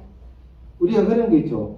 똑같은데 뭡니까? 사이비 종교 가보면 그래도 가보면 그렇더라고. 어떤 현상이 하나 머리치면 아, 저건 하나님의 제가 말한 사이비 종교입니다. 하나님의 징조다 막 이야기해요. 아무도 그렇게 생각 안 해요. 저것만 그렇게 생각해요. 그래서 그거는 그 현상을 그렇게 해석하고 그렇게 다 적어요. 그 사람에게는 그건 진실이죠. 근데 나머지 사람들에게는 이상한 사람이 되죠. 그러니까 이건 편향이고 또 자기 집안을 드러내기 위해서 뭐 하기 위해서 많습니다. 그죠? 이순신과 원균도 굉장히 논란이 많이 되죠. 원균이 진짜 나쁜 놈이냐 아니냐. 이쪽에서 보면 원균은 진짜 나쁜 사람입니다. 하는 것마다 이순신에게 방해만 놓다가 조선 수군을 다 말아먹었습니다. 근데 반대쪽에서 보면 뭡니까? 임진을 한 공시 3명 중에 하나, 권율, 이순신, 원균. 근데 그렇게 맨날 싸움 맺히고 말아먹었는데 왜 원균이 궁편에 들어갔을까? 원균에 대해서 제일 악질적으로 적어놓은 책이 난중일기입니다. 이순신의 난중일 이렇게 보면 원균이 진짜 술 먹고 개구시 지고 개파도 다 적어놨어요. 근데 다른 글에 보면 또 그게 아니거든요. 이순신의 20몇 전 중에 경상도 지방에 싸운 거 있죠. 옥포 해전, 당항포 해전, 여러 성전에 거의 다 원균하고 같이 싸워서 같이 이겼어요. 근데 보면 다 진실로 되어 있을 때처럼. 그러면 그건 과연 진실은 뭔가? 근데 제가 느낀 게 있어요. 원시 집안에 가보면 원균이 맞다고 생각했어요. 이시 집안에 가면 내 이시가 맞았거든요. 그죠?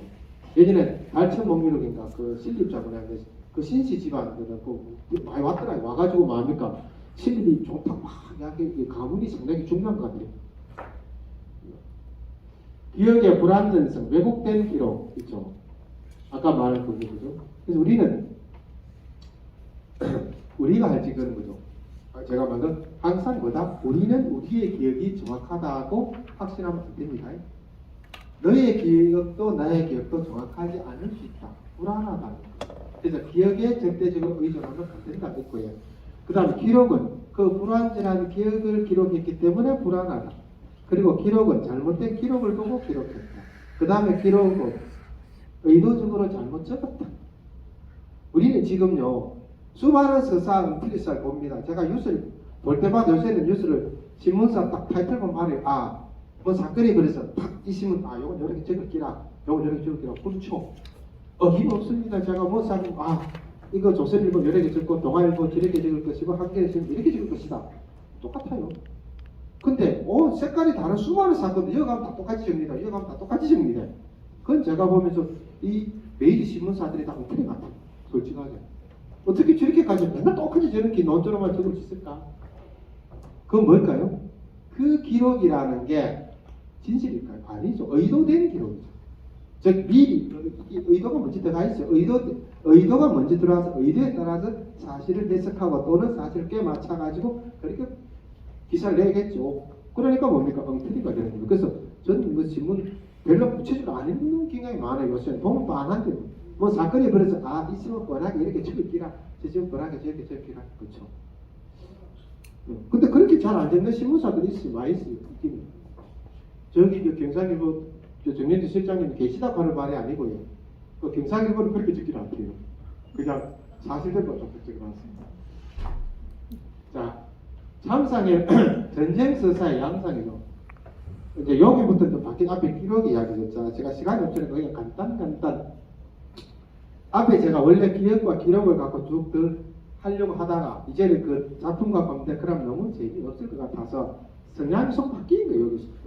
간단. 참상의 부각과 끈질긴 장, 전쟁에 관한 기록물들이 첫 번째 주로 무엇일까요? 참상, 진짜 너무너무 살기 너무너무 힘들다, 엄청난 고통을 적어요. 그게 예를 들어 어떤 경우는 진퇴 유복의 상황과 비극적 선택. 전쟁은 뭡니까? 진퇴, 나아가지도 못하고 물러가지도 못하는 그 극단의 상황에 가고 그 순간 사람이 뭘 선택합니까? 죽음을 선택하는 거죠. 여기는 여러분 중에 죽고 싶은 사람 한 명도 없습니다. 제가 받을 적에 아무도 없죠. 길 가다 다리 하나 쏟고 죽을 뻔했다 그런 사람이 난데 우리 어떻게 죽고 싶습니까? 그죠? 그리고 입으로 죽고 싶다 그런 사람 치고 진짜 죽을 때 죽고 싶으시는 한 명도 없습니다. 근데 뭡니까? 죽음을 선택할 수밖에 없는 상황. 성이 장차 함락되기 이르자 이희직이 성안의 부녀자와 어린아이를 모아서 창고 속에 들여보내고 불지른 다음 정장을 꺼내리고 스스로 목을 찔러 죽으니 몽고인이들이 그 성을 도륙하다. 이거 그래서 열전에 나온 민대라는 책이 나옵니다. 얼마나 비극적입니까? 몽고군을 만나 지금 함락되기 직전 되니까 모든 부녀자와 어린아이까지 다 창고에 몰아넣고 불지르가 다 죽여버리고 보고 자기 죽었어요. 이건 학살이 아니죠. 일본 그죠? 왜? 나누면 그러면 여러분 이렇게 말할 수 있어요. 생명 그죠? 내 목숨 선택권을 지한테 있다 아이라도 죽이면 안 되죠. 그죠? 이렇게 말할 텐데 그게 아닙니다. 몽고군이든 일본군이든 한 것 중에 어떤 게 있는 줄 알면 아주 잔인한 게임들은 여자 같으면 대부분 검탈은 기본이고 임신한 여자는 게임합니다. 이 속에 아들이 있을까 딸이 있을까 가위바위보 배를 갈라고 하는 게 많죠. 아이 같은 경우도 막 이게 나쁜 짓을 많이 하니까 그럴 수도 있죠. 어쨌든 간에 그죠. 자기 처자식을 다 가다라고 불질러 죽인다는 건 쉬운 일 아니죠. 그러니까 전쟁이니까 가능하지. 평소에 저런 짓 하면 그야말로 진짜 이상한 거죠. 그 밑에 있죠. 남녀는 집안 식구를 따라 대나무 숲에 숨어 있는데 저기 수색하다가 그의 부모를 죽이고자 하므로 무릎을 꿇고 살려주기를 구했다. 남자는 자신이 더럽힘을 면하지 못함을 헤아리고 외직의 칼을 입에 물고 스스로 엎드리니 칼날이 뇌 밖으로 나와서 죽었다. 외직의 성녀가 시신을 난도질했다. 이거 되게 많아요. 대부분 보면은 조선의 여자들이 뭡니까? 예를 들면 이런 겁니다. 저기 와요. 그러면 웃기게 평소에 그 여자들 그렇게 괴롭히는 남자들이 있을까 말까 가부장적 질서 속에서 열심히 괴롭히는 그 남자들이 전쟁치면 제일 먼저 도망갑니다. 대부분 그렇죠. 남자도 도망가. 여자들은 도망을 잘 못 가요. 아니 잘 가는 여자와 잘 못 가는 여자가 있어요. 잘 못 가는 여자 누굴까요? 달리기 못하는 여자? 아닙니다. 아가 달리지. 그래서 아이 없는 여자는 다 도망가는데 이 애 달린 엄마들은 도망을 못 가요. 애 두고 못 가잖아요. 애 두고 못 가죠. 남아요. 그러면 어찌 됩니까? 그 여자가 걸리는 거예요. 주로. 그죠? 아니면 나이 많은 여자일 수도 있고 또 잠깐 애 놓고 옆에 잠깐 숨는 경우도 있고 제일 많은 것 중에 하나 뭡니까? 애 낳고 잠깐 숨으니까 저건 뭡니까? 애 탁 잡아놓고 죽인다 이거죠. 안 나오면 너왜 죽인다. 그럼 엄마가 얼마나 고민이 들어갈까요? 내 살 잡고 애를 죽일까? 내 정결을 더럽히고 애를 살릴까? 그죠? 문승 씨 어느 걸 택할 겁니까? 자꾸로 한 이렇게 나한테 묻고 계죠.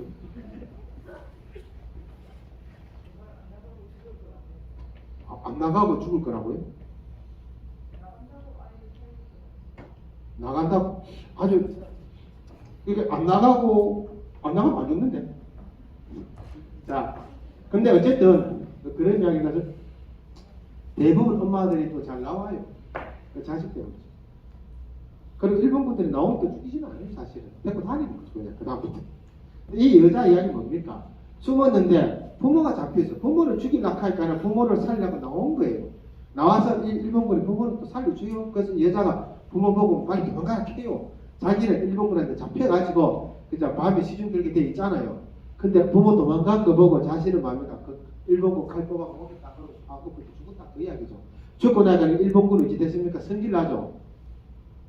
승진하니까 뭡니까? 그 시체를 난도지냈다.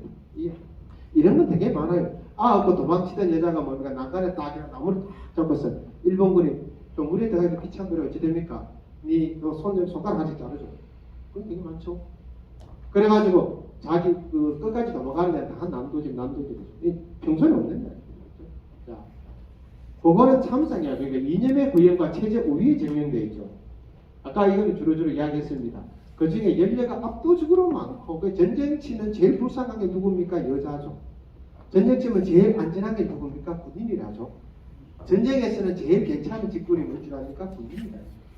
물론 전쟁치가 죽을 수는 있지만 군인이 제일 낫고 제일 반대는 게 여자입니다. 그 다음 아이, 그죠? 이게 뭡니까? 하청민이 대폭전이다. 정표 정책 중에 왜 하청민에게 정표를 많이 줬을까 할까요? 이겁니다. 표본입니다. 저 천한 것들도 저렇게 총을 했다, 저렇게 효를 했다, 저렇게 예를 했다, 이거죠. 목적은 저렇게 천한 것들도 저렇게 했는데 너가 양반 너가 저렇게 안 하면 안 된대. 이건 또 표본적 측면에서 하청민이 전가 아니겠죠? 여기에 보면 나와 있죠. 3절부전에 민실은 영흥의 망족이다. 이게 망은 나쁜 의미가 아니죠. 아주 좋은 족속이란 말입니다.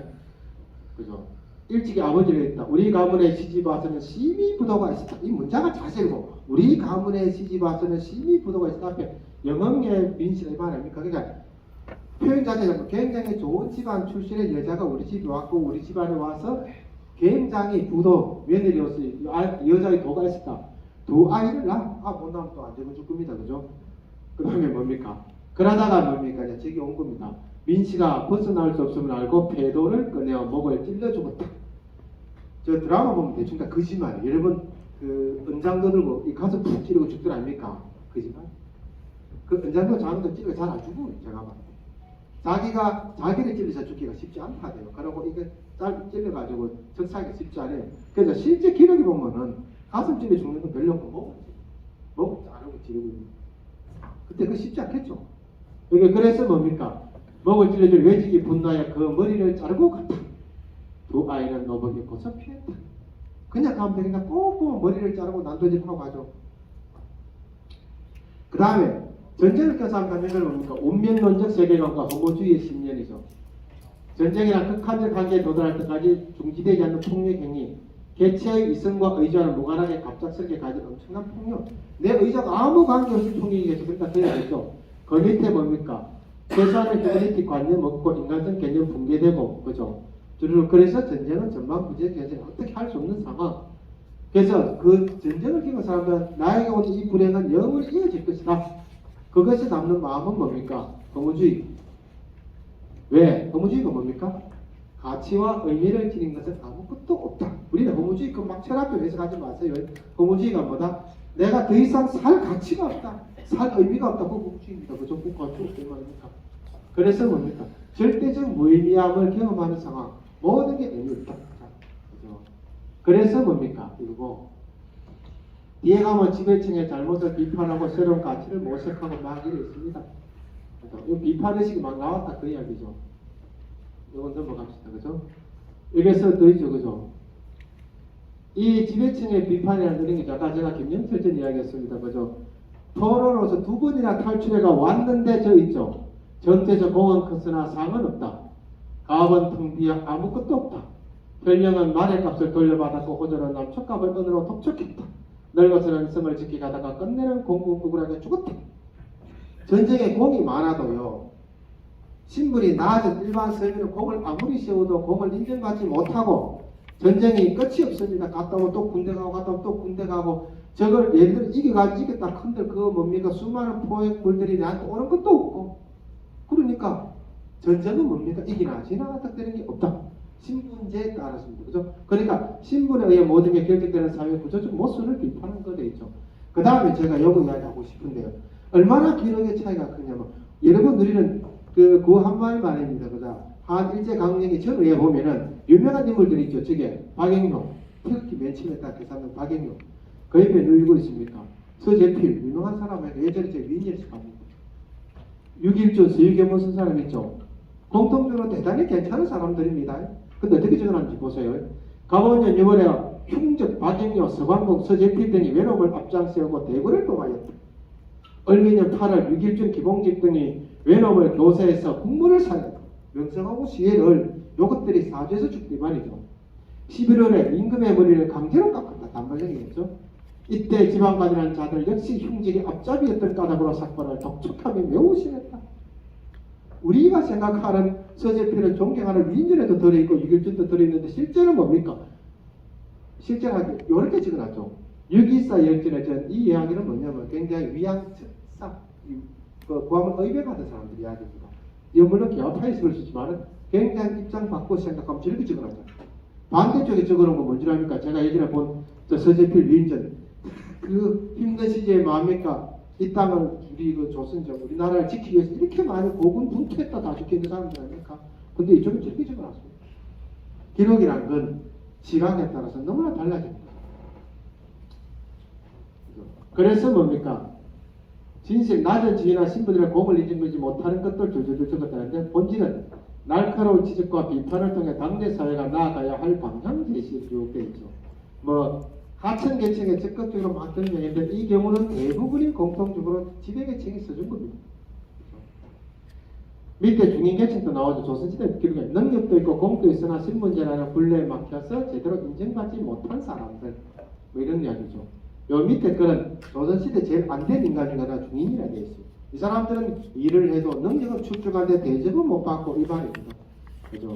그래서 17세기에는 신분제 고착화에 따른 비분 관계가 많이 드러나 있고 18세기는 신분 상승 운동 전개와 사회적 문화적 영향이 확대되고 19세기는 지적 역량 확대와 사로잡혔다. 이 청기론 이야기를 좀 하고 싶은데 시간상 넘어갑니다. 그죠? 그 다음에 이 이야기는 이렇습니다. 비극적 영웅 서사문학이 생겼대 말인데 김덕령, 신돌석, 곽재우, 사명당 등등 쫙 있는데 저 네 명도 특징이 있습니다.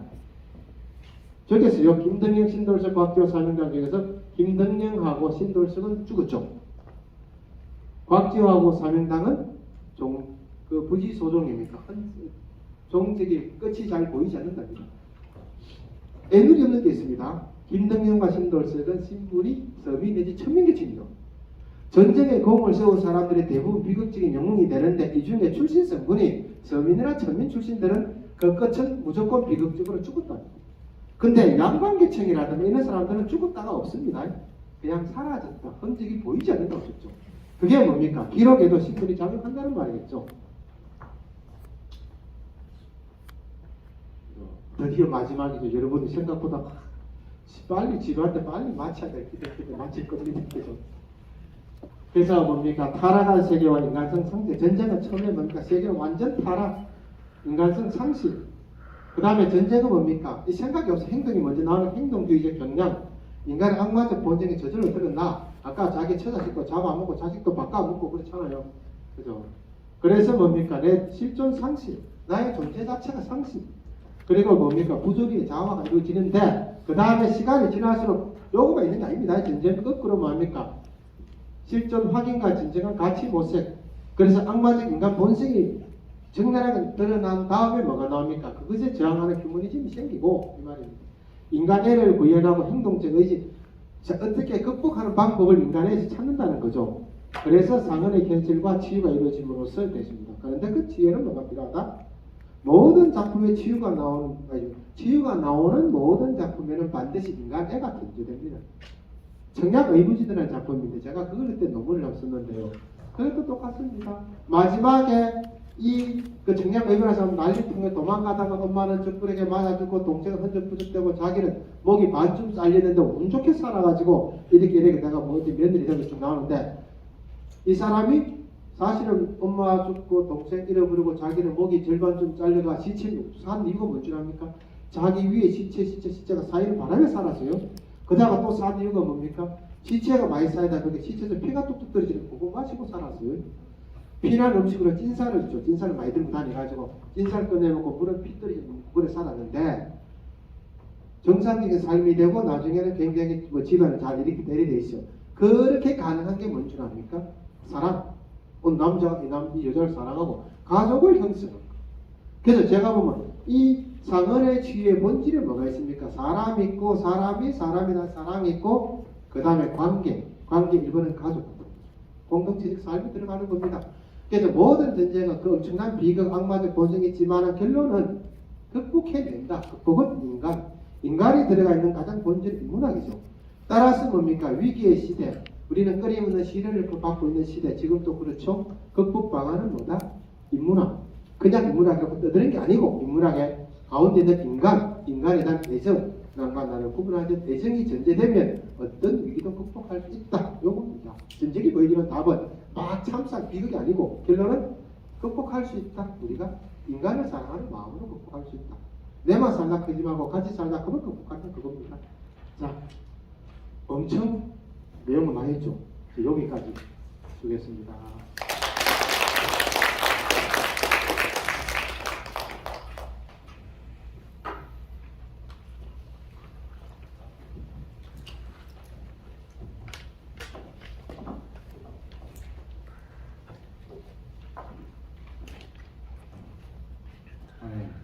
긴 시간 발표해 주신 성수로 박사님께 박수 한번 더 부탁드립니다.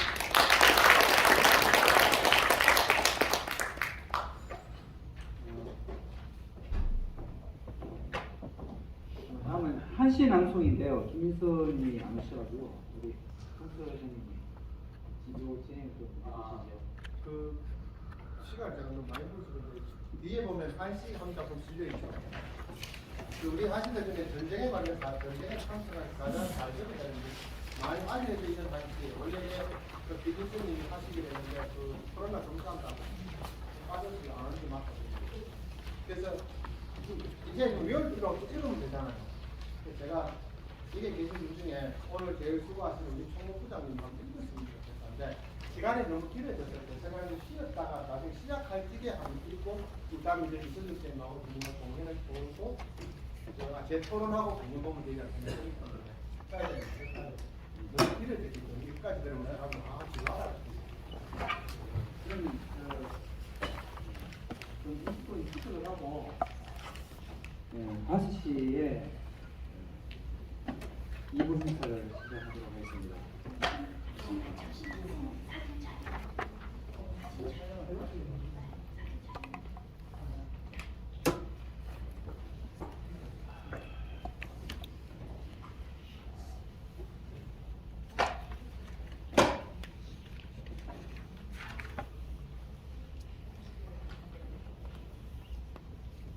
지금 총무부장님이 사진 촬영을 하자는 원래 마지막 순서에 있는데 제가 받을 적에 1분 마치고 2분 마칠 때 되면 한 절반 좀 사라질 것 같으니까 미리 사진 찍고 그 이야기 같은 느낌이 드는데 사진 찍고 그러면 좀 앞으로 나와서 사진 촬영을 먼저 하고 휴식을 한번 찍었다고 자 여러분 그쪽에 괜찮으면 앞으로 다 나와서 국장님 저거 좀 내려달라.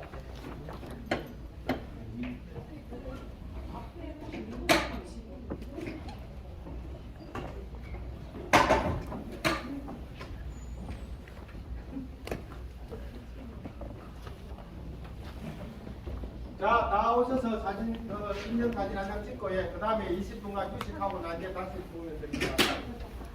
밥으로 갑시다.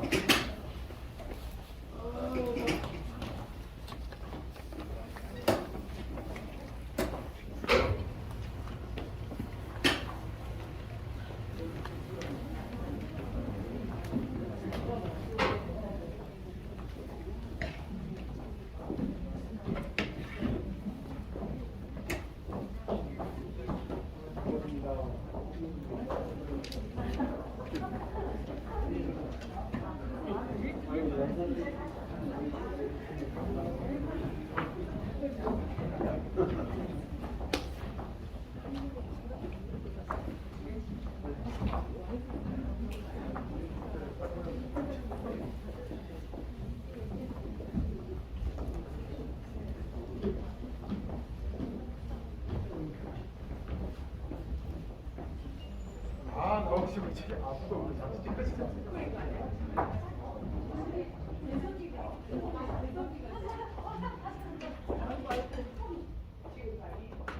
예, 아니요, 뭐 시간 주시고.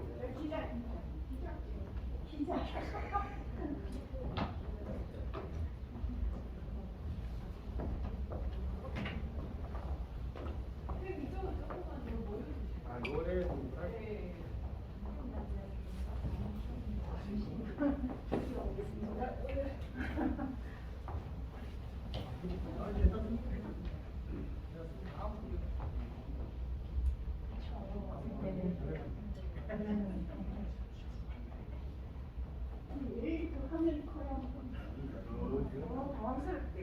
당황스럽게. 네, 제 핸드폰 조그만 건데 너무 커가 당황스럽습니다. 자, 뭐 즐거운 날은 아니 즐거운 주제는 아니지만 한번 해볼게요. 심각한 얘기 너무 어려우셨죠? 네, 교수님 좀 말이 좀 많으시죠? 웃으라고 하는 게 있는지 알아듣는 건 있어요. 그러니까